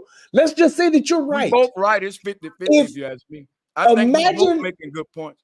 Yeah. Imagine what would happen in just America if we lost the internet and power for 2 weeks. That's a different if you took off, if somehow the grid got hacked and whoever it was, China, Japan, whoever, if they took us off the grid for 2 weeks, no power, no internet, no nothing. Do you know the amount of violence and the amount of lives that would be lost and the civil unrest that would occur just for 2 weeks? Break it down differently. If you did the same thing in the United States that you did in China, do you know the civil unrest in the United States will be completely different than the civil unrest in China? Yes. Because China is used to them limiting how much they can do on the internet. But the United States is not. Is not. I got it's not. Hey, it's like we got it. Hey, Brian, hold up we a couldn't second, talk about Brian. Hey, Brian, hold up a second before I get out. Somebody in the comment section said only in the cities, in the places where it's rural areas, I got you. Less outrage. I got you. I feel that. And I agree with y'all. I said I respect what Citizen Man saying and what y'all saying. It's a Mexican that stole a kid. I'm sorry. It's a Mexican that stole a kid. My whole logic behind this before I get out of here, and Tommy, I'm gonna email you because I got some stuff to set up for you, some good stuff. And shout out to Brian once again. I'm gonna say this, right? Bro. When I was in school, right, in the classroom, the teacher knew that every student wasn't gonna get the lesson, but she still taught it. She didn't say, I'm not gonna teach it because some of these students ain't gonna get it. Some of them ain't ready for it. We don't know that until we teach it to them. Then when we see that, we know to fail them. They stay behind. No, they knew it. That's why they held them motherfuckers back. That's why some of them was in the slow class. And look, that's kind of the simple logic. That's why everybody wasn't in AP math. Now, and listen, one more thing, right? I know the truth gonna hurt a person, but that's why we taught to be strong. Medicine nasty, but it'll heal you. Surgery hurt, but it'll heal you. Some things that hurt you really heal you. So I get what y'all saying. Doing the surgery and die from it. I ain't dogging against none of that. I'm just saying that when we deliver the truth, body can't handle it. Literally, Dave said that some people's body couldn't handle the simple surgery. Yes. I ain't arguing against that. This is what I'm saying. This is what I'm saying. How I know their body couldn't handle it because I still gave them the surgery. I didn't say, well, everybody can't handle it. So I'm not and wait a minute. Before you gave them the surgery, what did you make them sign? But I agree with all that. All I'm saying, waiver that let them know if you die, don't be mad. Let's give them a surgery. I gotta get out of here. But listen, all I'm saying is surgeries ain't gonna stop because a few people can't handle it, and the truth ain't gonna stop being told because it's a few weak men that can't handle the truth. Listen, much love. I love y'all niggas. Y'all niggas are wide open. Hey, one thing you can learn from these two guys, these OGs, man. Telling the truth is 50% of the battle. Helping your brother get over the hurt after the truth is a good conversation that these brothers trying to bring up. That's where we need to be because everybody's saying tell the truth and that's it. And like you said, people kill themselves, commit suicide. They telling you some real shit, man. But peace and love, my brothers. I'm all right, brother Sanchez. Peace, that's beautiful what he just said because it's true. And I think that's the approach Brian and I take is that but there's a difference between me talking in general and me talking specifically. I know specifically what this person learned. Somebody else might look at it and be like, oh, just get a divorce and I'll go on. And he fine. Like, you'll be wondering, what, nigga, you just went through a divorce. You straight? Yeah. See, I can give y'all personal. Yeah. And then it might be the niggas that take motherfuckers back. Well, you know, it's plenty of motherfuckers that everybody will know. Man, your bitch out in the streets. It's plenty of niggas with hoes right now. They've been with these hoes. They took the hoe back. We don't say it in public. But it's plenty of niggas that's with bitches that done fuck them over. Cause seriously, we act like it's not true. It is. Exactly. That's why they got mad at me when I went on Fresh Fit. When I said it's plenty of these niggas who sit up here. Don't matter this bitch did OnlyFans, and somebody gonna live with this bitch and have a good old time. Yep, like in Rosewood. She got worse. She got worse. When you look at the movie Rosewood, everybody in the town knew that man's wife was a fucking slut. And they didn't let that stop them, and they murdered hundreds of people. And it even came up jokingly to say, everybody know whatever her name was, Sarah. Everybody know about Sarah. And everybody laughed because they knew it. And that was the thing. Everybody knew it, and he knew it, but didn't want to act. It took all of that devastation for him to go home and whoop that bitch like he should have when he first came home. He should have whooped that bitch the way he whooped at the end of that movie.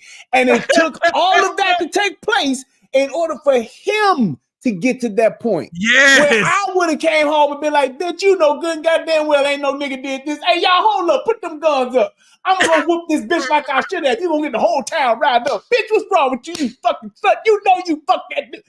That's what should have happened in the beginning, but it didn't. And that's all I was saying, is that we have to be very careful when we're talking about literally, it's one thing to tell the truth about a pandemic. It's a whole nother thing, man, when we're trying to change the fact of motherfuckers saying aliens have not just gotten here, but been here for 50 years and we can prove it. Here these motherfuckers go. That's a whole different ballgame, bro. We've been talking about it for years. We're not alone. I've seen a flying saucer. I've seen a flying saucer. Hey, there was a force back here. I was kidnapped. Show me 70 million motherfucking aliens coming up out the motherfucking center of motherfucking North Pole. That's a whole different ballgame. It's the truth, though. Whole different ballgame. That's all I'm saying. I can give you Let's go B Sims. Go ahead, B Sims. Yeah, I can give you a personal example too. As far as like the truth, and you don't know how far someone can take it depending on what that truth is. I'm 36 now. At 31, I found out, me and my sister, we found out that our father of 31 years is not our biological father. Ooh. Because we had a man contact us through social media, and he said, I've been looking for y'all. I've been wanting to let this know for years. I've been telling my other my other children about y'all, blah blah blah blah. And I know y'all still live in the same city. I don't want y'all to run across people that might be your cousins. Y'all sleep with them, all that. I was like, man, this bullshit. My sister was like, nah, we need to roll through with this. So my sister met up with him. Me and her are twins. So she met up with him. They did a DNA test. Came back. He's our dad. I'm 36 now. This happened when I was 31. We are struggling as to should we tell the man that's been our father this whole time, because we're scared of how he's going to react. This man has been put on child support.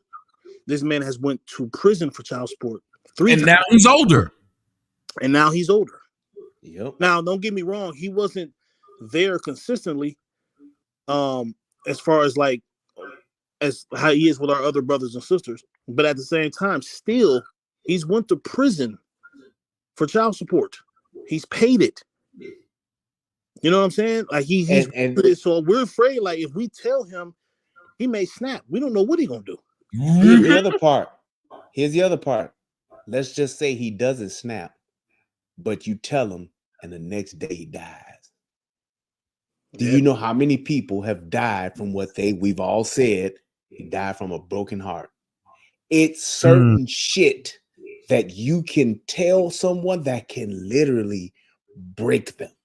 And the thing is, Brian, when you tell somebody the truth, they can't come back from it. Yes. No matter what that truth is, you cannot come back from once you know. So when you tell this man those kids aren't yours, you know what he start doing?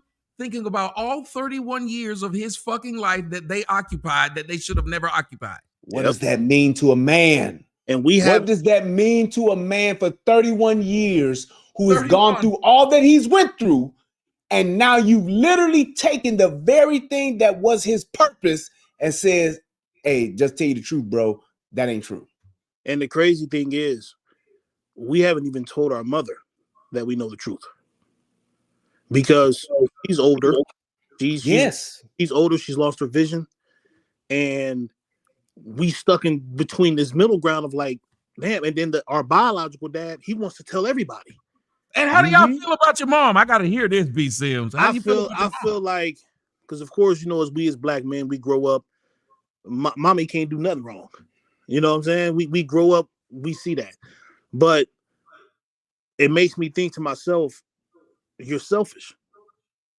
You wrong. You selfish. You've lied, because I feel she already knew. But do you have any kids? Yes, I got a son. Don't that shit start making you thinking? Exactly. That's what happened to me. Myself, like, man, because when my son was born, me and his mom was together. We was together for 5 years. I didn't get a DNA test because we look just alike, at least to me and everybody else.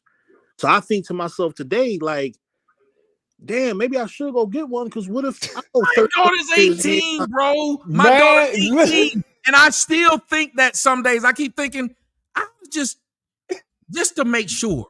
And she's 18. Yeah. Yes. And here's the thing, people say that all the time. They say, oh man, she looked like me. Most women tend to have a type. How many niggas you know?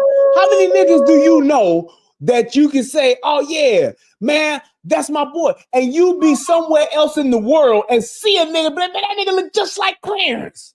You be like, God damn, women have a I was watching Oscar Pistorius today.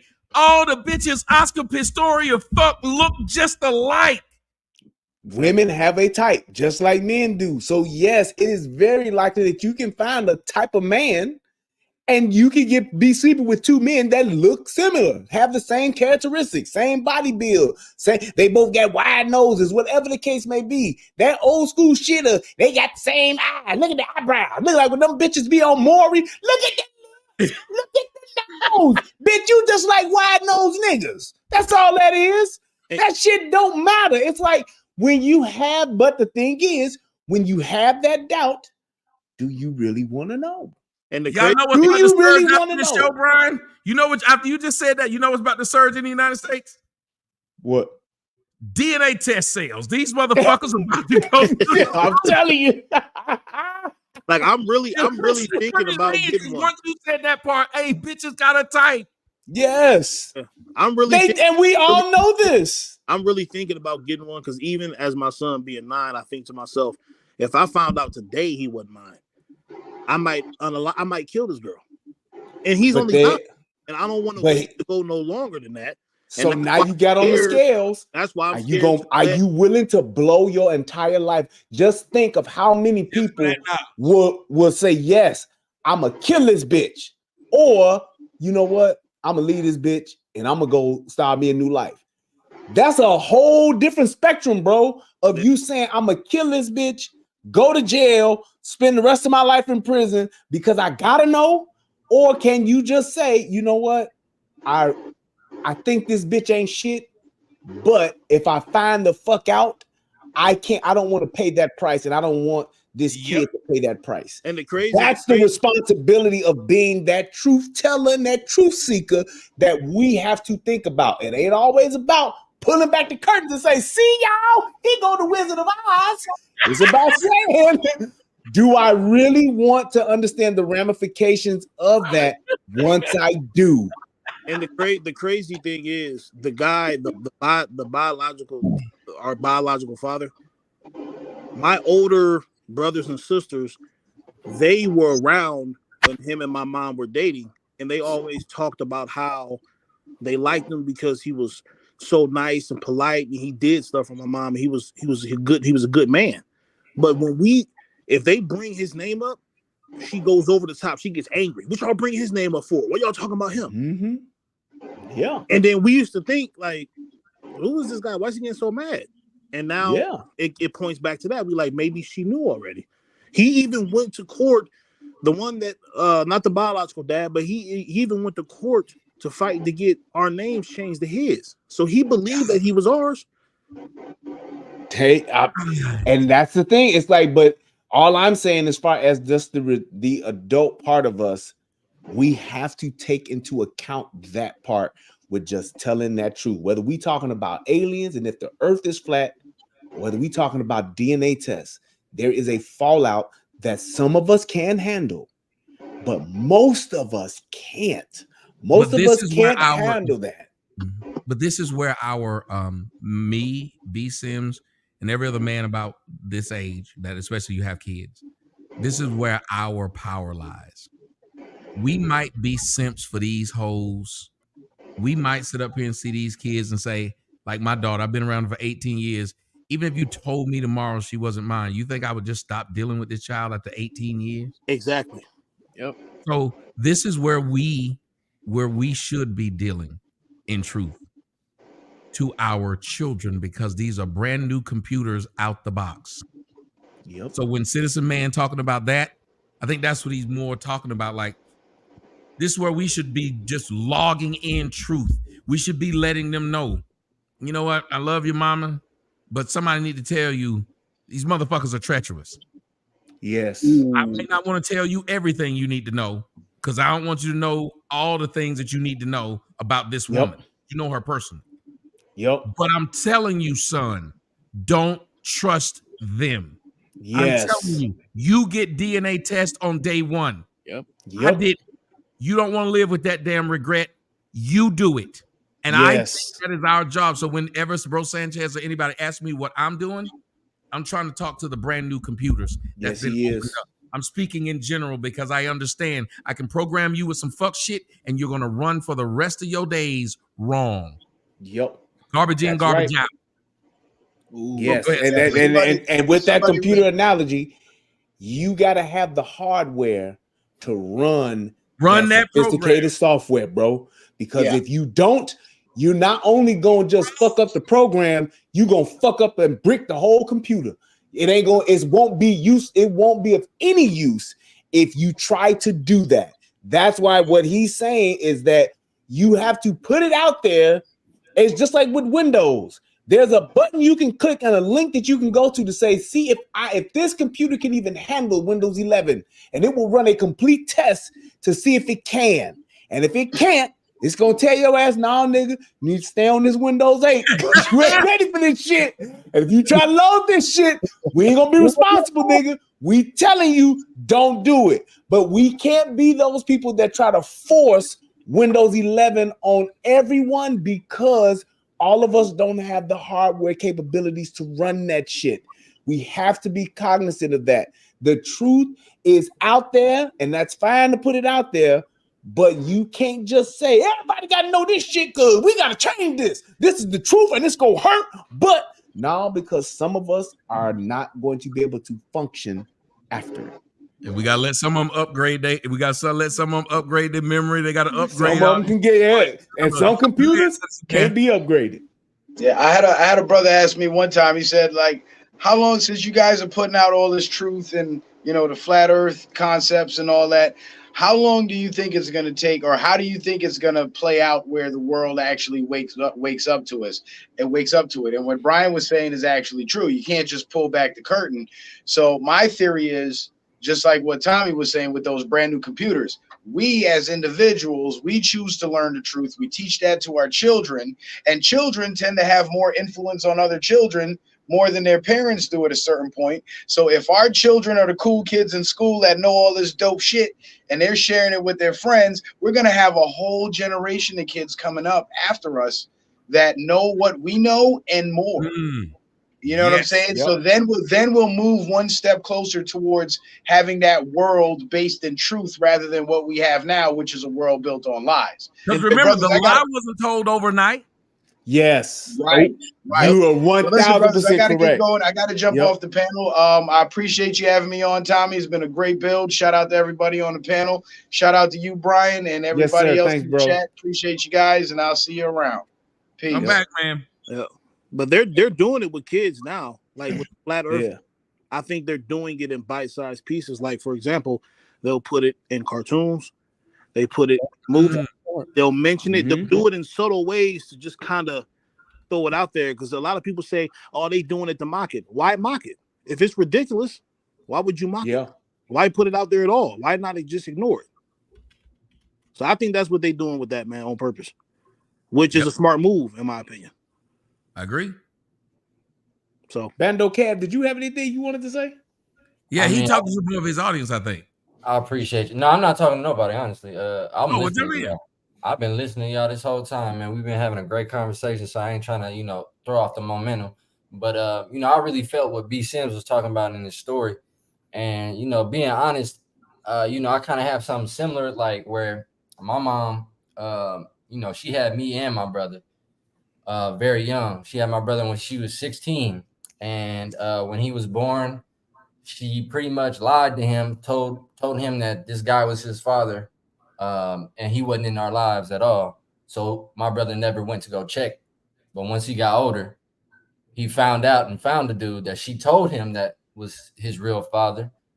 And he went and talked to him. He said, "Hey man, I ain't never had sex with your mom, so I'm not your dad." Wow. So he had to go on another mission to pretty much find his real father, and he ended up finding him. Thank God. But it's something that he'd been carrying for a long time. And then, like he was saying, with black women, we look at them like they can do no wrong. And I'm a victim of that myself. And I feel like since I've been listening to Tommy and having these discussions, it's just like I gotta start addressing it. I've been trying to address a lot of things with my mom, and she's not ready. She's been whitewashed. She listens to these white women tell her just to ignore the shit, and it's like, man, we too old to be doing that. You know what I'm saying? We got to address these issues. and what I noticed too with my mom and other black women, of like my friends and other people, when you have a honest conversation with them about things that happened in your past or childhood, stuff like that, they get angry and they tell you that they were perfect. Oh, I never did this wrong. I never did. That never happened. And you're like, that did happen. We saw this happen. This happened to blah, they don't want to, and my mom is like that. And it bothers me because I think to myself, I won't lie to my son about anything that happens. If he got a question to me about anything from him being a kid, any arguments, any problems, issues that I had with his mom or anything, I'm gonna tell him the truth. I don't see why I don't know it. And then when you look at black women too, they won't ever have to go through the pain of not knowing if a kid is theirs or not. They don't go through that. Men do. And that leads me right to my point, though. There's a treachery that our women have had for a very long time. And it's to our own doing that we've allowed that. How we talk about and how we move forward with fixing that, there's a responsibility that ultimately comes back to us because we can call it out like we should, and we can make the point of stating how we got there. But if we don't take that responsibility as far as just doing things as simple as just protecting our seed, stop letting the phrase or the statement of "but she got ass though" make us make decisions that will literally ruin our lives and our legacy. Those are the things that we got to control and we have to curtail as men before we can address that, so that our great grandchildren won't be telling a story like B. Sims is telling, because that ain't the first one. How many times have we heard about the funerals before the internet? It used to be you would find out how much your daddy or your granddaddy was out there at the funeral, because you would see a different family show up and another family show up and another family show up, because they coming to pay final respects to what they grandfather that they knew him to be, but you knew nothing about him. We've heard stories about that for years, and that comes from just women and men being sexually irresponsible. So it's like we have a part that we play in that, and we have to take that part back, as well as calling out the treachery of it, to say, I can't just let the fact that she got a fat ass let me be that irresponsible because of the legacy ramifications that it's going to do to my family. And that's why I got one son now. When I got with mother. So she was a scripper, Puerto Rican, fat ass. I ain't even care to really know her like that. And we slept together unprotected after I'm thinking about like 2 weeks. And she been giving me hell for 9 years. And I ain't had no more kids since. And I told myself, if I choose to get with somebody, I'm going to know that person before we do anything. I'm going to learn that person instead of just looking at the looks. Yes. That's what got me in the situation I'm in now. Yes. And it's hundreds of thousands, millions of brothers, black men that are in those same shoes because they didn't have nobody that'll tell them different. They didn't have nobody that was calling this out, or as we would say, wasn't nobody around to bash them and their decisions. Wasn't nobody around to hate themselves enough to talk about the things that they were doing, to say, hey man, there's a reason why we need to be calling out all of this bullshit that these women are doing, because it's fucking us up. And the fact that we're allowing them to fuck us up, we're fucking up those that come after us to where they're going to perpetuate the shit. That's the part that we have to understand, as to when you see somebody like Tommy, when you hear him talking about the problems, you have to see past just the initial call out to say, well, damn, the fact that he's saying this is the reason why we've been doing this. This is why all this shit is fucked up. He's right. As opposed to saying, well, he just don't make us feel good, or there's a better way to do it, brother. You have to, you can get more bees with honey. Motherfucker, this shit has been generational destruction. And y'all talking about, well, let's ease into it, man. And Brian, they say you can get more bees with honey. Nigga, you still gonna get stung? What the fuck, man? You right? Nigga, I'm coming in here with this wasp killer on this fucking beehive. Let me work. Shit. These bees are kill a bunch of flies with shit. That don't make sense. Yes. These bees are killers. That's why people don't like talking to me. Like right now, somebody sent me something, and I'm sitting up here looking at it. Old Face Jackson done made yet another video about me. He keep wanting me to make a video about him. He done made another video about somebody that's irrelevant and done fell off, but he won't stop doing it. Now let me tell you what his new video is about. I was talking to Myron on my Twitter. So that means this nigga follows me on Twitter, watches what I'm saying, then went to his YouTube to make a video about it and claim Myron has turned. Let me tell you what the title of the video is. It's just how stupid niggas are. The video title is Fresh and Fit Turn Their Back on Tommy, and guess who's mad? What the fuck? God. I'm starting to think Old Face is on. Hey, I just want to say I'm real proud of you for that shit you did the other day, Tommy. That conversation y'all had with them, man, I really learned a lot from you. And just like when Tariq was in there, just all of them dudes, bro. I'm just very honest. Yeah, that was cool. Yeah. I'm just very honest. If you put me anywhere, the one bastion of truth you're going to hear is me. I don't give a shit if it's my mother talking. I'm going to say, I just like being the person. I love tennis. I like doing this. I don't have to. Listen, even if I have a person that I like that's playing in the tennis match, I want to see a good match. I don't want to see, because I cheer for Serena, that you sit up there and give her all the calls and you do shit against this other girl so she guaranteed to win.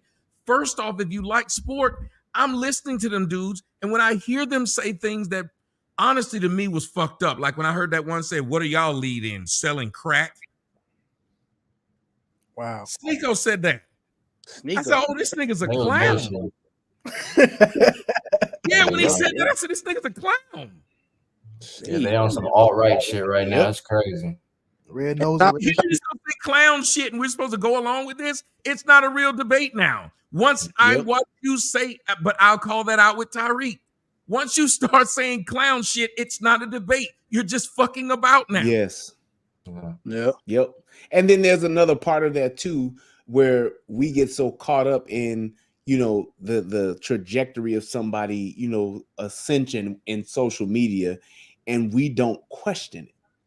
And the fact that that's one of the things I can always say about Tom. It don't matter how fucking big you are or who the fuck you are. I'm gonna question some shit. If you say something that's wrong, hey man, this is what it is. Or no, I disagree with that part. Or no, I got a problem with that.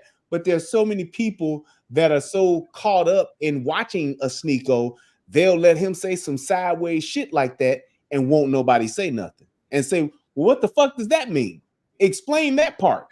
And when you challenge people like that, that's usually when they'll either rephrase or back that shit up or recant altogether when they know they are amongst men who will challenge them. And we've gotten so far away from that to where we don't want to challenge nobody. And when you are on a platform or on a level to where you are welcoming other people, we should have been able to have a conversation like Tommy had with them on that platform. And it's like, it shouldn't have had to take a Myron to do it. It should have been everybody willing to do it. Just because you don't like this person don't mean you can't talk on a platform with this person. You need to be able to be that way, because that's the only way that we can actually build, as all of us say, or grow. We can't get there without being willing to have the conversation and challenge each other. Because a lot of motherfuckers, they just want to preach to the choir, or they just want that echo chamber to where, don't you question what I'm saying. You roll with this shit, or you can get the fuck up out of here. We have to get away from that part too, no matter how big or small you are.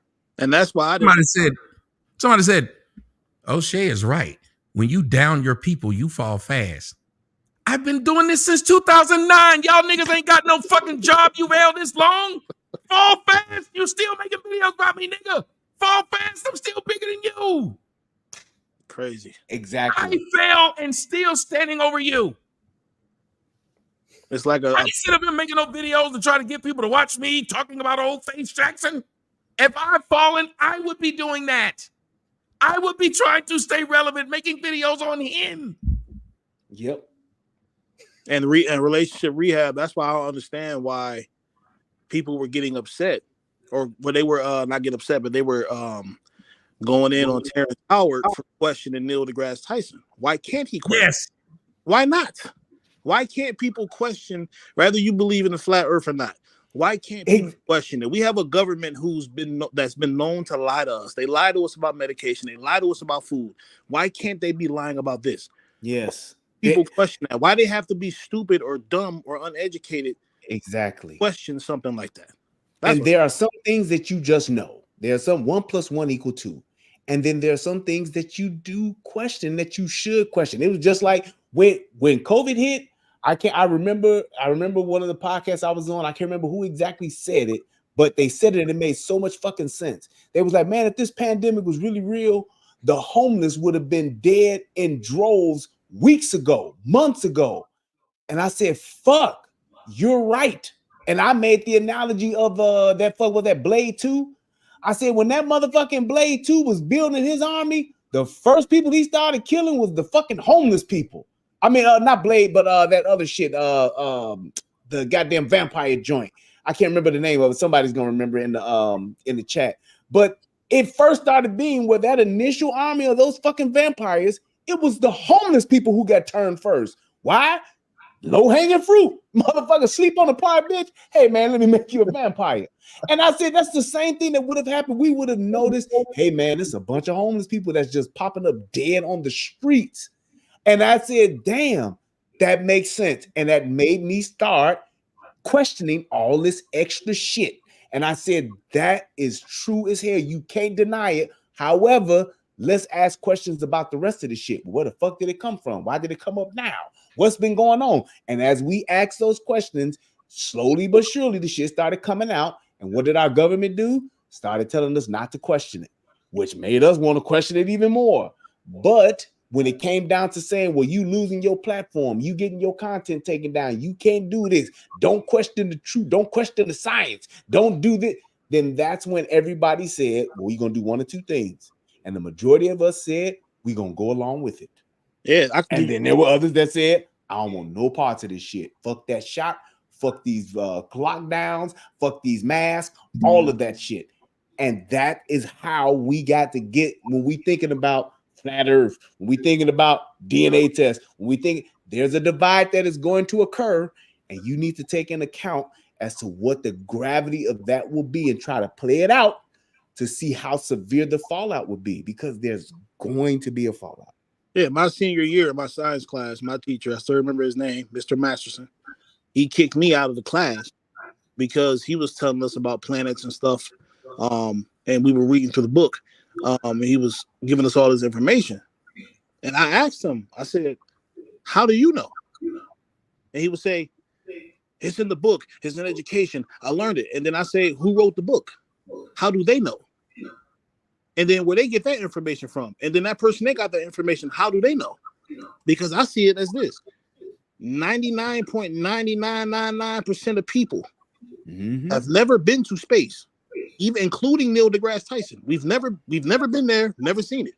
How do he know more than we do? And he's down here with us. I question that. And I just think that it's sad that we've gotten to the point where we can't question someone. Like, again, I keep saying that the online has made the world of, because remember, cults existed before the internet. The internet has just made it to where more cults are popping up because more people were susceptible to cults. It's just exposing it because people are saying, don't question my leader. So you just pick this guy because they said something that appealed to you either intellectually or emotionally. And now you believe that that person who the only way they would have gotten the knowledge they have is for them to question what had been previously established. And don't parents that is how you gain knowledge. And don't parents typically do that? They get mad when you question them? Don't be questioning me. It's cult. It's cult behavior. But the fact that you have the people who follow the cult leaders so much that they're willing to destroy you. They're willing to go at you for questioning their cult leader. When the main person who should be questioning the cult leader should be the cult followers. And it's being passed. You're following this man. Yep. That's why Dave Koresh getting to just drill out your wife. Right. That you part. Don't question it. Not questioning it. Your wife in that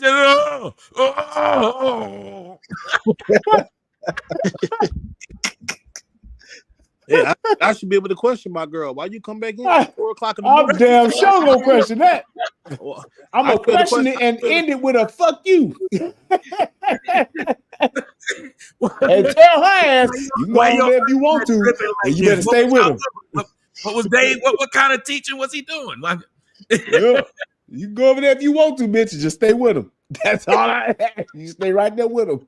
Yeah, you should be able to question your girl if she come back in the house at 4 o'clock in the morning sweating. You should be able to question. Yes. Where were you at? Yep. But that's what they do with the whole DNA testing. Like, we bring these conversations full circle. Most of those women talk men out of checking because I know I didn't want to offend my daughter's mom. I didn't want to go take this DNA test and then it get rougher than it was already when we were going through the shit. But logically, I should have said, well, fuck it. But the society then tells you you'll be a deadbeat dad if you say, well, fuck it. So you don't want to real men don't question that. Yes. They got us in a trick bag, as the niggas from the 70s would say. Yep.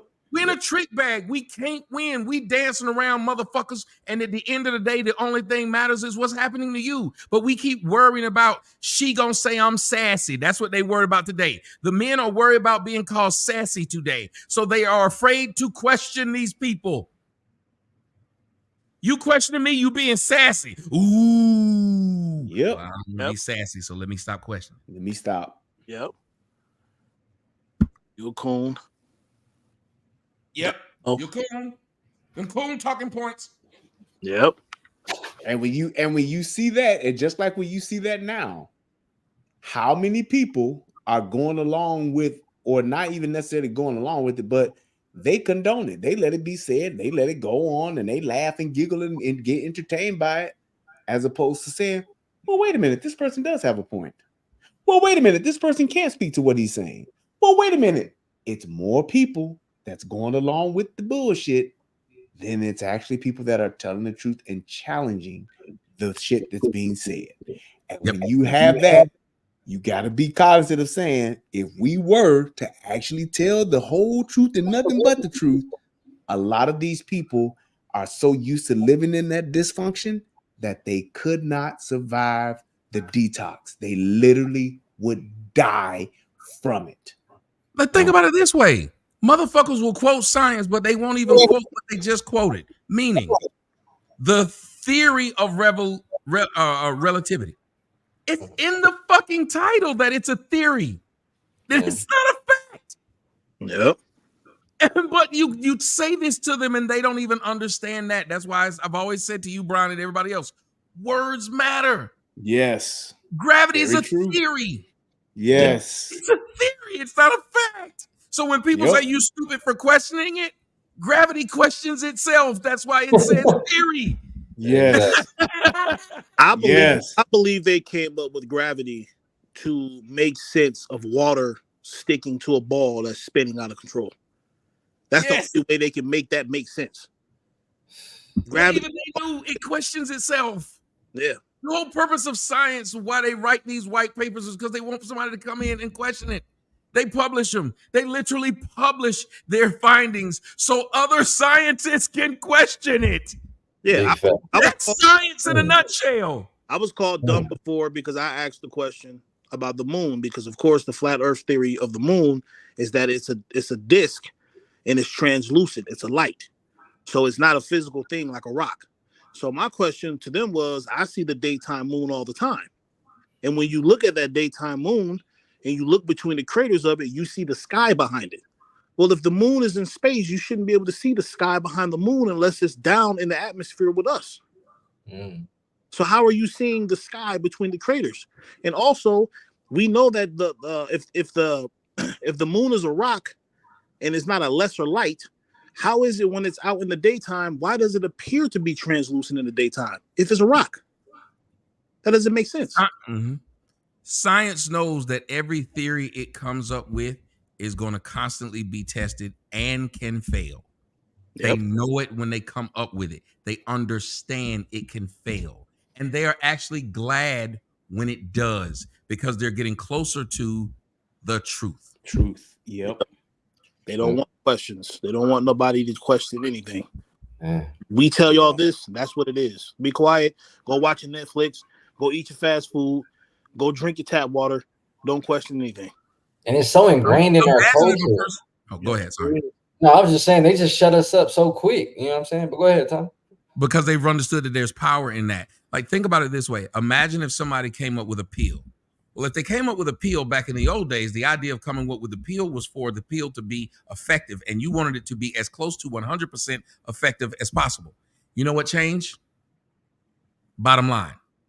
Yep. Money. Now, when it became the bottom line, when you came out with this pill, you wanted people to accept that it's basically 100%. You didn't want to do the study. You didn't want to have the American board of whoever the fuck else or anybody look over that, because you didn't want them to go and look and find out, hey, this isn't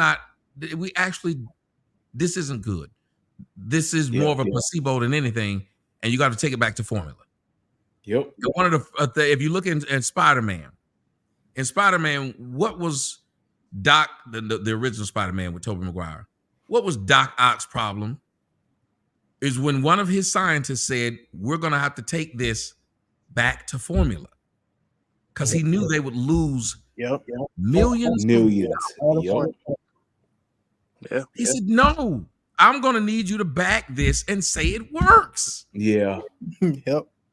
That's science today.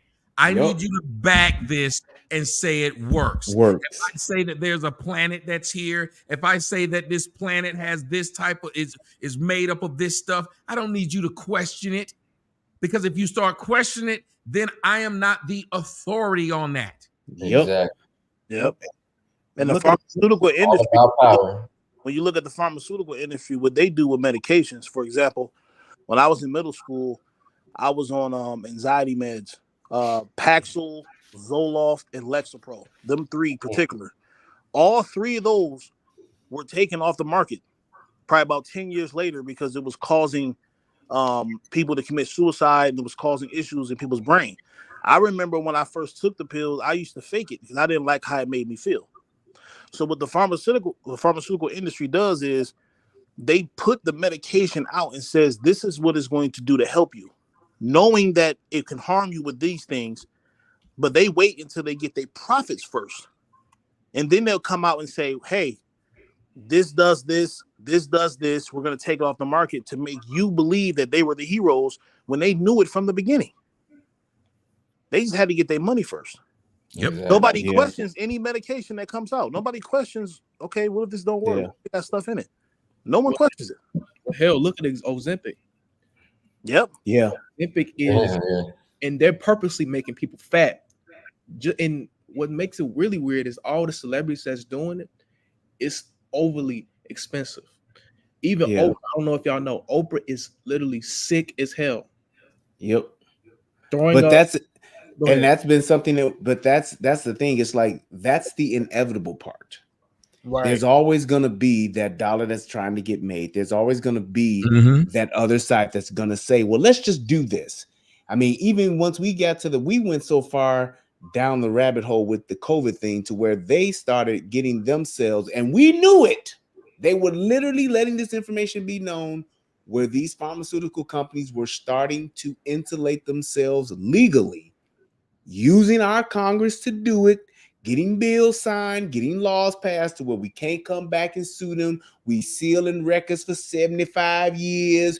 They were doing all of that, and we watched it happen. Yep. And that was because, and I believe this, that there's a part for the people to where we did not want to know, because if they came out and said, hey, y'all shouldn't have took that shot. The devastation of that, and the motherfuckers who done took it, they would be like, what the fuck? And they would literally want to say, some people gonna be like, I want to kill myself. I want to die. The effects of it now, people having this shit they making up. I have extended COVID. What the fuck is that? They're making shit up to try to cope with the bad decision that they made. I got extended. I got afterlife COVID. They get all this extra shit, and it's all the side effects. And they watch these companies insulate themselves to where the people who done took it, they won't be able to go back and do this shit like asbestos. They won't be able to go back like they did all of that shit when people got the mesothelioma shit, the cancer. Yeah, they won't be none of them. They've already insulated themselves doing it, and we watch the politicians that we vote for the shit and let them do it. Yep. And it's a part of them that don't want that reality, man. They just don't. They'll just say, even when they were giving these shots, man, how the fuck we come up with a vaccine in 9 months? Well, y'all done took other vaccines when y'all took MMR back in the 70s. Y'all didn't question that. Yep. Yeah, motherfucker, because it took them 20 years to do it. Yes. So it was like, but we're in a different time now. You're not going to convince me that you can figure out shit in 9 months. I'm sorry, you just can't. But there was so many of us that were afraid. But there was one point they were talking about, well, we can't go have these things go without it going through this when it was anti-Trump. But then when it was and it was like, no, people are saying, wait a minute, you just said that wasn't enough time. Now this fast track thing. Now you saying it can? Once you put fast track in front of it, I'm now supposed to believe it. I want to address this white person because it's obviously a white person who said it. But I want to address this anyway because I love when white people say this. If you guys look on your screen, he says, dystopia is now says when he says I saw a chimpanzee using a smartphone flipping through the pictures. It reminds me of you six holding a space over the internet. You have zero chance of understanding the technology that you are using, just like chimpanzees. 1 × 2 = 3. When you get white people, let me tell y'all something. This is what happens with a lot of white people. See, if we were here and we were doing the nigga shit, let me tell y'all what they never come do. When the nigga shit is happening on these spaces, no white person ever jumps in and does that. Yep. You know when they do it? When they see black men talking like black men, then they come in and try to call you monkey and hope that calling you some form of monkey is going to upset you. But let me help you out, sir. You came to this chimpanzee's page. Me, the head chimpanzee. And instead of coming and enlightening us on what we don't know, you tried to belittle us by saying we'll never understand it. But that means you don't understand it because we know you whites love to explain things to people, even chimpanzees. That's why you give them a phone. That's why you let them scroll. That's why you even teach them sign languages, because you pride yourself in teaching us primates how to be more human. But instead, you didn't come here to do that to us, did you? No. You thought that we were going to fall for your little calling monkeys and get upset and go and throw something at you. But what you realized was the only nigger that's here is you. Bingo. Amen. Bingo. And I want to tell y'all this too, man. I've lost, I think 74 pounds to date. My goal is 130. What's happening now too with the food industry, they're trying to say that keto and the carnivore diet is bad for you. Yep. Tell y'all this. I've lost these 74 pounds in the last 4 or 5 months. And all I eat, no diddy, all I eat is meat. I eat eggs. Hey! I eat butter. I don't eat seed oils, vegetable oils, all that stuff. I eat good butter, eggs, sardines, chicken. I eat this once a day. That's my only meal. And I work out 3 times a week. And I've lost 74 pounds in about 5 to 6 months. My inflammation in my knees is gone. My blood pressure is gone without medication. Nice. They don't want this to happen. That's why they're against, especially intermittent fasting. They want you to eat. They tell us you got to have 3 meals a day. No, you don't. Nope. Your body, your intestines need to take a break. You don't need all those meals. 1 meal to do. And I'm working out while doing it. And it's changed my life. My health has improved dramatically. The acne on my face, gone in 6 months. But the main thing was inflammation. When you look it up, the seed oils, the vegetable oils, the canola oils, they're very, very highly inflammatory. But the Food and Drug Administration tells you it's good for your heart. How? It's not. I've always been a believer of everything. I mean, I'm always been a believer of just moderation in everything. No one thing or no one way. I think that there is a way to do any and everything better, including eat, exercise, whatever the case may be.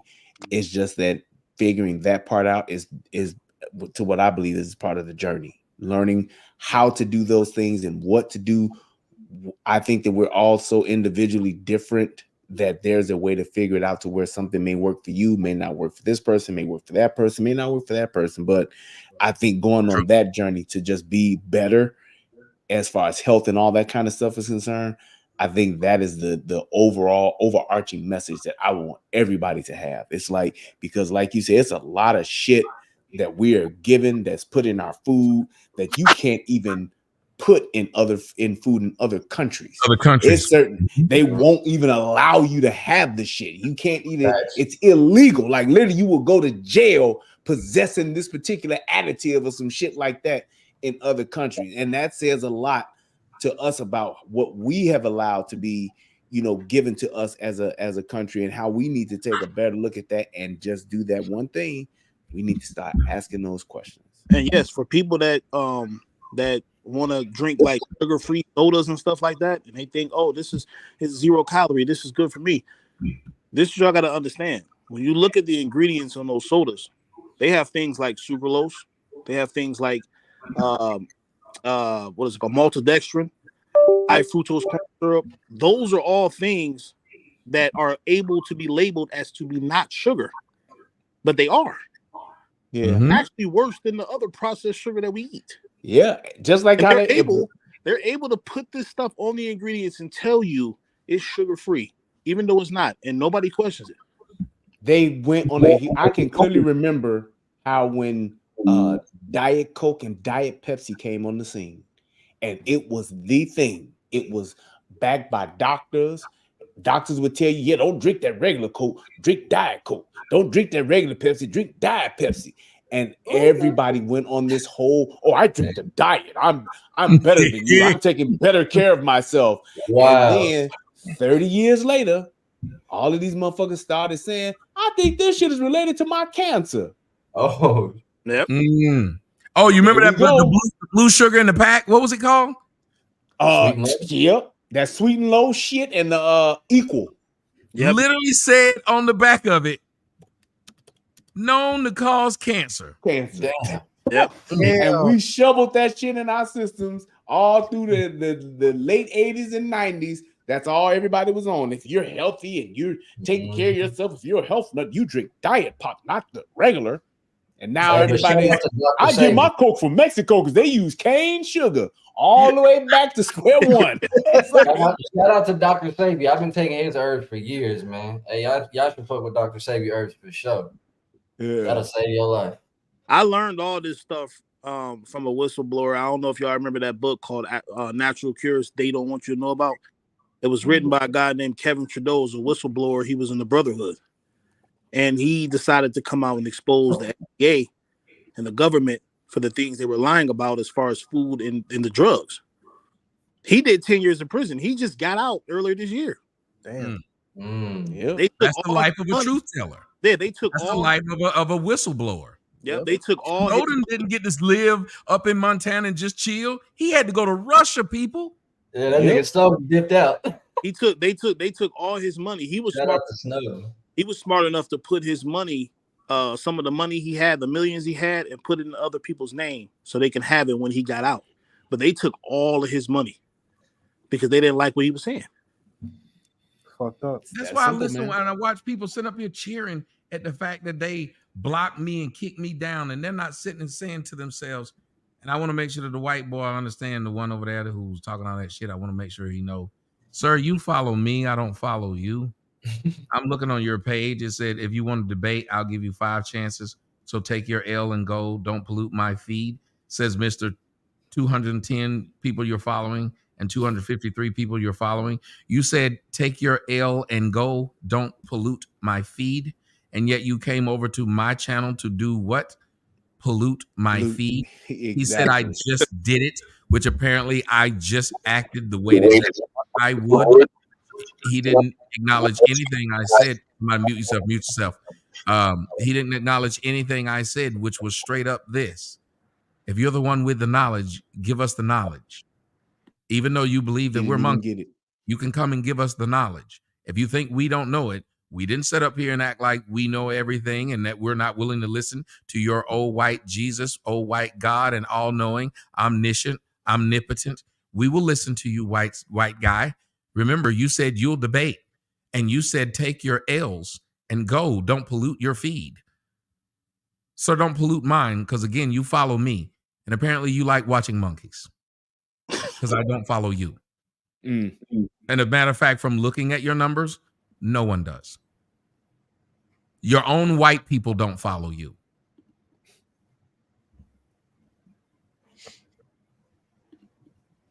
He don't like seeing six black men talk about important things and be civilized. He don't like that. Yeah, the white man got to stop playing the victim. They got to go out there, have some babies with Karen so they can fix this whole great replacement theory. Listen, it tells you a lot about them that they get off trying to say shit to black men. That's why I said that they are black women are the right hand of white supremacy. It's only 2 motherfucking groups of people that just get a kick out of this shit. Why would you talk all that shit just to come over here to be a part of that shit? Exactly. Yep. Facts. He would be somewhere else enlightening the enlightened, wouldn't he? Yes. Yep. Absolutely. But I'm a dummy. I guess. Well, there's no point. But man, I don't want to end the show, man. So I want y'all to continue to build. But yeah, I ain't heard Napoleon speak. We can let some, what's up? Yeah, we're gonna wrap it up, and I'm probably gonna come back and start another one. But I like to probably keep them short, so where they don't run. Yeah, there's like 3 things in here that I'm probably gonna let people be able to digest. So I'm gonna stop and then start another one. I'm up for a while. Okay. I had a late day, so I'll be up for a while. So I will start a discussion, probably be more on Twitch and Twitter.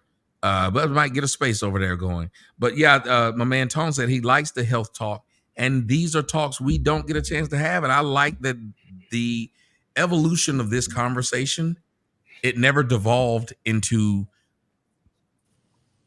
I'm talking about you, I'm talking about your mama, I'm talking about what you ain't got. It never devolved into that. It was a healthy disagreement. I really loved when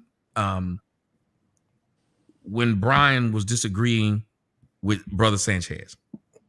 It was beautiful. He was just asking him questions saying, I would like for you to further explain this thing because I don't get it. And that's how it should be. He didn't call him stupid. He didn't call his theory stupid. Yep. He just kept asking questions for understanding. Now he could walk away, and when the show over, he can go do his show and be like, that nigga's stupid. But he heard it. And that's what I respect. That idea of, no, I had the conversation with you. I let you explain not only to me, but everyone around me. So you might have not got me, but somebody probably heard you. Yep. And it's freedom of the mind that if you are not a cult leader, you don't mind the people who are hearing you be able to hear everyone. When there's a bunch of guys and you go hang out with a bunch of girls, you want everybody to be able to talk so the girls can choose who they want. You don't want to say, you can tell who the selfish guy is when he pick out a girl that he want, so he try to throw salt on everybody else. So that's how he gets her, by downing everyone else, not letting his personality show. Yeah. I think that this was just an outstanding example of what the expectation that men should have for other men. The fact that we were able to sit here for almost 3 hours and literally discuss several different topics. This is the barbershop talk that we all need to be able to have the capacity to have, to where we can disagree, we can ask questions. We talked about everything from flat earth to DNA. We talked about the family. We talked about politics. We covered it all in just having a conversation. And we had people from different parts of the spectrum to disagree, to agree, bring up additional points. But the conversation was able to flow and be organic and grow into so many other different things, to where anybody could watch this and have some type of takeaway from it. I can tell you this: if my kid comes and tells me that the earth is round, I'm going to say, I don't know, baby girl, you might want to do some more research, because there's some people that say it's flat. I could at least give her that and open that door to expose her to something different. And maybe she can figure out something that I may not be able to figure out until I'm old and gray. And she might wind up being a flat earther 20 years from now. All I'm saying is the fact that we were allowing ourselves to have a conversation now, and to have that conversation respectfully, and to have dialogue, and to allow each other to speak, that should be the expectation all y'all should have for everyone on anybody's platform. And if they don't, those are the kinds of things you need to distance yourself from. Yep. And Tone DZ, I actually want to. There's a brother over there. I think it's on. I don't know which one of you guys' channel it's on, but Tone DZ, he said he would like for us to have a discussion about health and food. And I agree with you. I would love to be able to do that too. And I think I'm going to be willing to bring up a show and do that, to where we talk about it, because something as simple as that, we sit on this online all day, but when do we talk about get the fuck up and go run somewhere? At 5 o'clock, you know what we all gonna do? We ain't gonna be online. And I challenge all of y'all.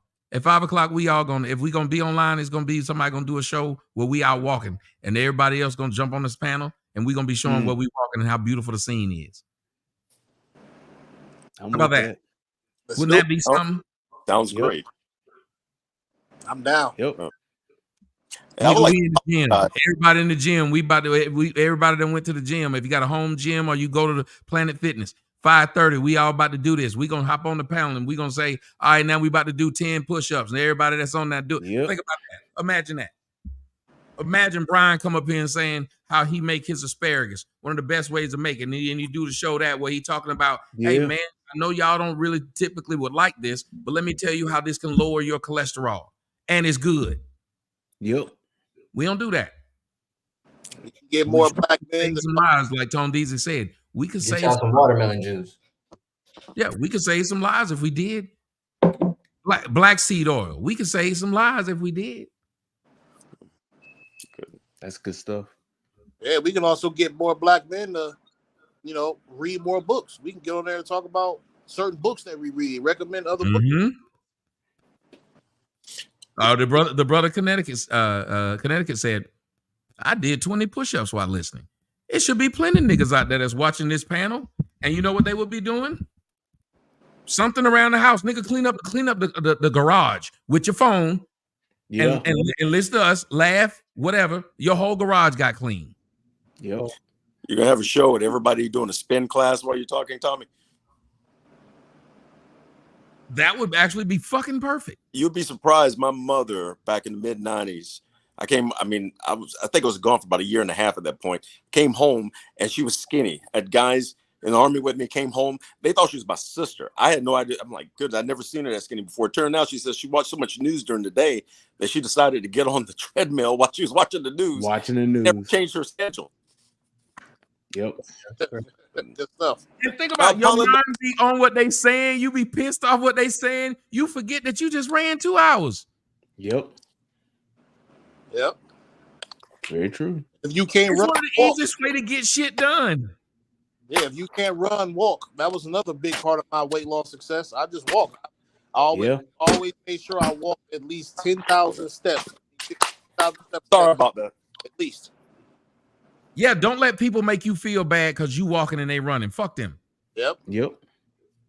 Well, I try to do it all the time now. Just about everywhere I need to go is walking distance now. So where we live, but when I was in Miami, that's all I did. I made sure I walked everywhere I had to go, and especially if I went somewhere to a restaurant and eat.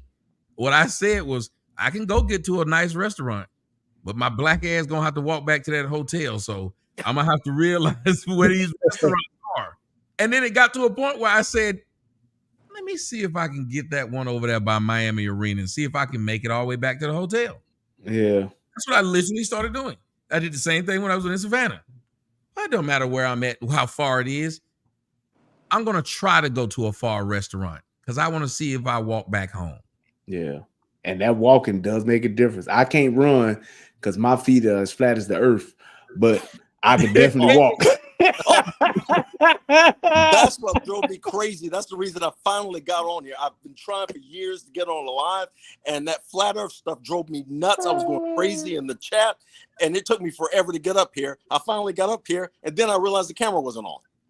The first time I've been on anything, period. Wow. But how you feel about your first time coming? You need to say that a different way, Tommy. I know how you are. No Diddy. No, how you feel about your first? How you feel about your first?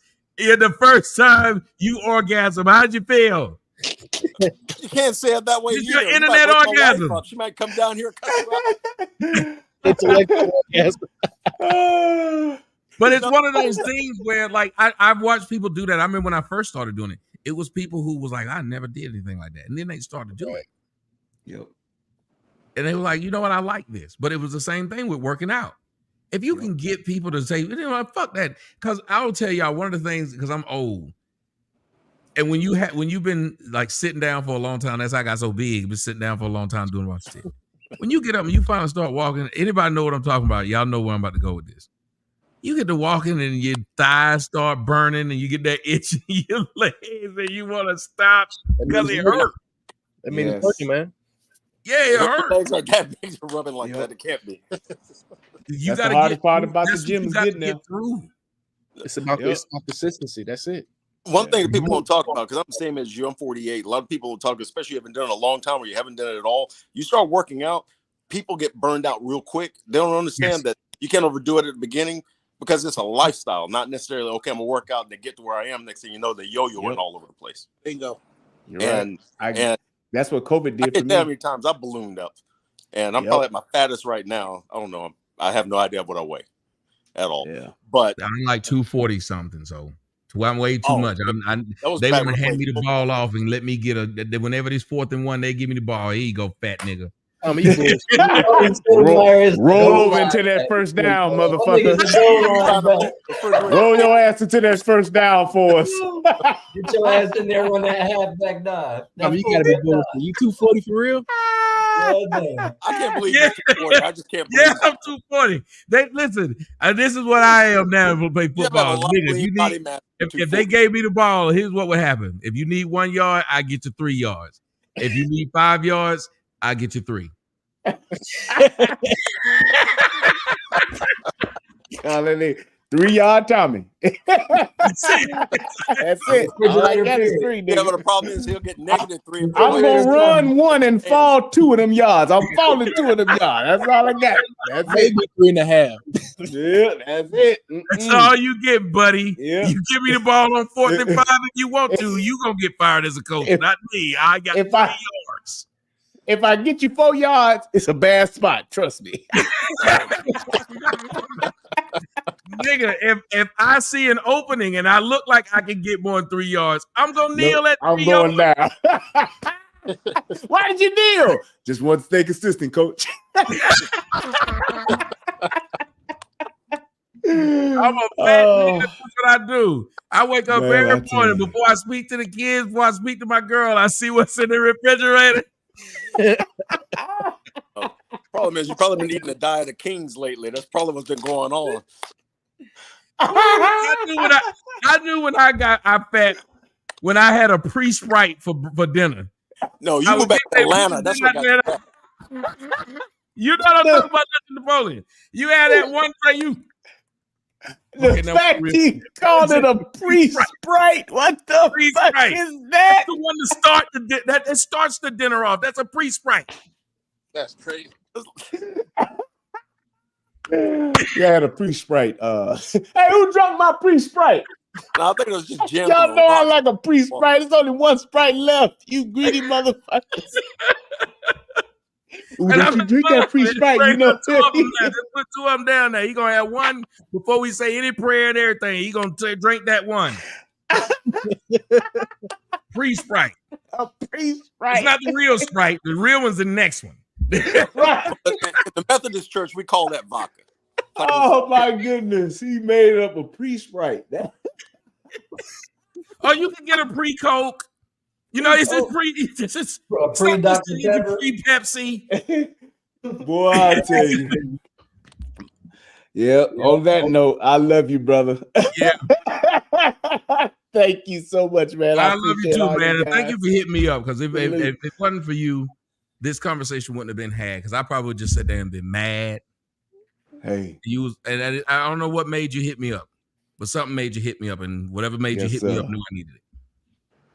There it is, Doc. I appreciate that. There are no coincidences. Mm-hmm. I appreciate all of y'all for coming here too. Definitely appreciate my man Bando Kev. Napoleon, you got to make sure you come back. B Sims, great story. A lot of people won't share shit like that. And the fact that you felt comfortable enough to share something like that with us, because as y'all heard, he hadn't even told his mom or his dad yet. Yeah, man. That's just some shit that's fresh on him and his sister. That's crazy. Yeah, but I'm praying for y'all. Yes. Yeah. I'm gonna need it. Yes, sir. Yeah, buddy. Slow walking, Doc. It's been 31 years. A couple more months ain't gonna matter one way or the other, brother. Don't be so quick to rush into that one, boy. That's buddy. Dragon shit. Yeah, don't let Brother Sanchez talk you into just spilling the tea. They got to know. They got to know. Listen to that man. Santa Claus ain't real, and Mama, you. Yeah, no.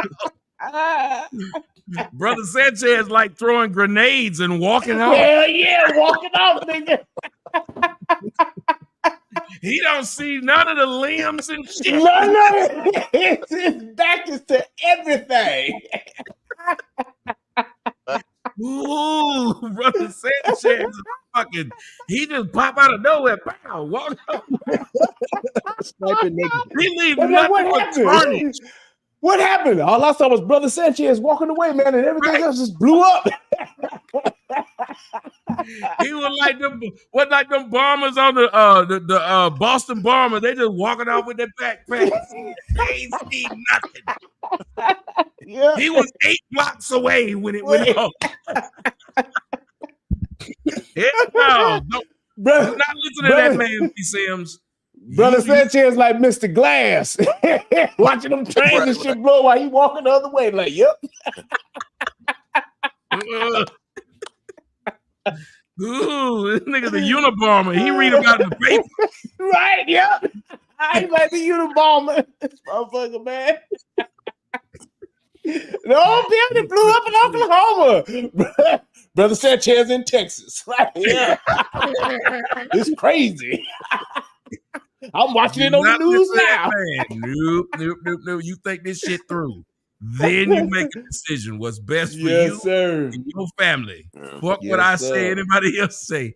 You Man. got to live with this. Everybody, when you find out the truth, it's gonna hurt you way more. It's gonna hurt me. If I Yep. tell you your wife cheating, it ain't my wife.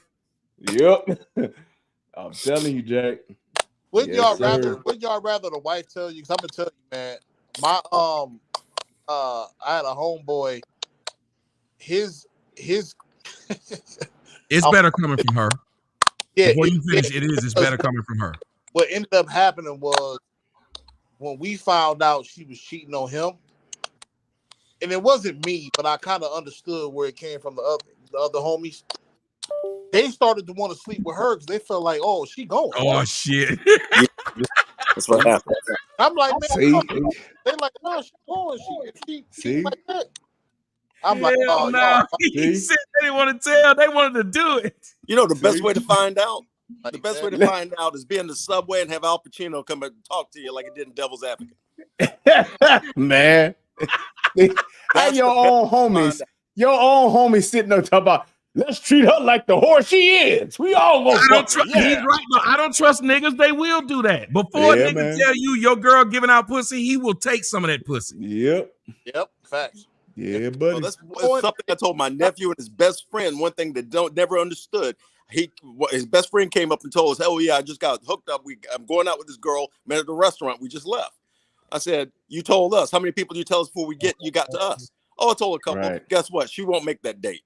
Somebody's going to cut Yeah. it off before it happens.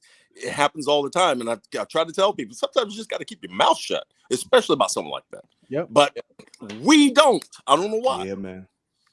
Facts. We like that. Yeah, That women, so it's that, the best that place for you to women's hear mentality, from man. is probably a girl, even though it's gonna hurt, because at least you have the privacy of when your girl tell you. It's just between you and Yeah. her, and men are about ego, and the ego of hearing somebody else tell you, Yep. that will make it sting worse. Yes. Hell yeah. Because you know, At more least than you one can person knows. hide it with her, because like I said, Yep. y'all don't believe it. A lot of y'all dad has been cheated on by y'all mamas, and he's still with her. Yeah, man. Yep.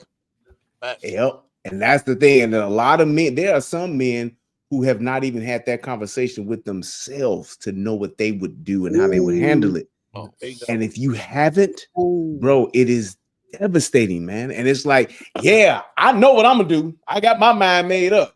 Let me find out this. But every man ain't there, and some men don't want to have that conversation with themselves. They don't want to fathom that the idea that their kid may not be theirs. They don't want to fathom that their woman is fucking somebody else or done fuck somebody else. There are just some that don't. So it's like, be very careful with that truth, because all truth ain't good. And some men, just as much as you breaking that bad news to them, you can break the very essence of who that man is. But I want to say this. I saw a movie where a nigga was. That movie was part 3 of Die Hard. The man said, "It's not gold. It's just parts of metal." And he was telling them that we ain't been stealing no gold. They just spent a lot. Oh, yes, and them dump trucks. Yep. Hey, kid, he's like, oh, okay, this motherfucker, he want to tell the truth. Okay, there it is. Sometimes you can tell somebody something, they'll kill you. Yes. Yep. I'm telling you, that's why you got to be careful. You can find out the truth. Maybe he should have shut the fuck up and thought about what he was about to say before he said it. Hey, this is as soon as he saw this wasn't gold, oh, yeah. Left. Yeah. See, let me tell the rest of the team. Here's the gold right here. Yes, all this gold. How to tiptoe the fuck up out of there. When I told one of my boys his girl was cheating, he went back and told her that I told him. And then yes, what the fuck? I'm like, where you going? And B, didn't she turn it on you? Probably said something like, "Oh, he been trying to fuck me." I'm like, what you mean? I saw it as soon as I seen it, I let him know. What you mean I should have been said it? That's that man protecting his ego. Oh. He protected his ego to the point to where he went and told the bitch who was doing it to come and save his ego. Please, I'm gonna tell you this, and you tell me if it's true. And I know it ain't true, but you got to tell me convinced. I need you to tell me what I want to hear. I need and you she to tell me say, what I want to hear. And she I gonna be need like, you to tell me what I want to sure hear. thing, When we babe. ask our kids if they're doing drugs, we want them to say no. That's No. what we asked. Yeah, Hey, mine, daddy. But you know this falls got right worse. well with Took Game her of back, but she got worse.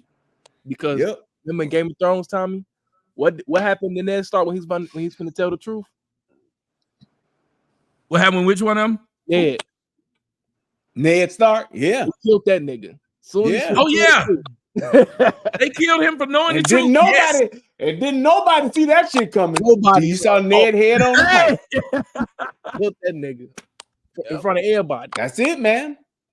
Sometimes what you know, sometimes you might want them to just sit on that shit. You gotta think that shit through. Don't just be too quick to be a truth teller, because there's ramifications and consequences and repercussions that you may have to pay or somebody else may have to pay because of you being that truth teller, bro. You gotta think that shit out, man. See what that shit can don't lead. never work out for him. It don't work out well for John the Baptist. John told exactly John told the king what he needed to hear. They cut his head off. He still made this, didn't he? Did he not make this because of what he said? No, still did. Yep. So that's why they say a lot of times old school sayings, don't lose your head. Man. They meant don't physically lose your head over what you got to say. Yep. Hey. Yeah, buddy. Well, I'm out, man. Have a good one. Yep. All right. Love you guys. Peace. See y'all later. Love you, Brian, man. See y'all, man. Take care. All right.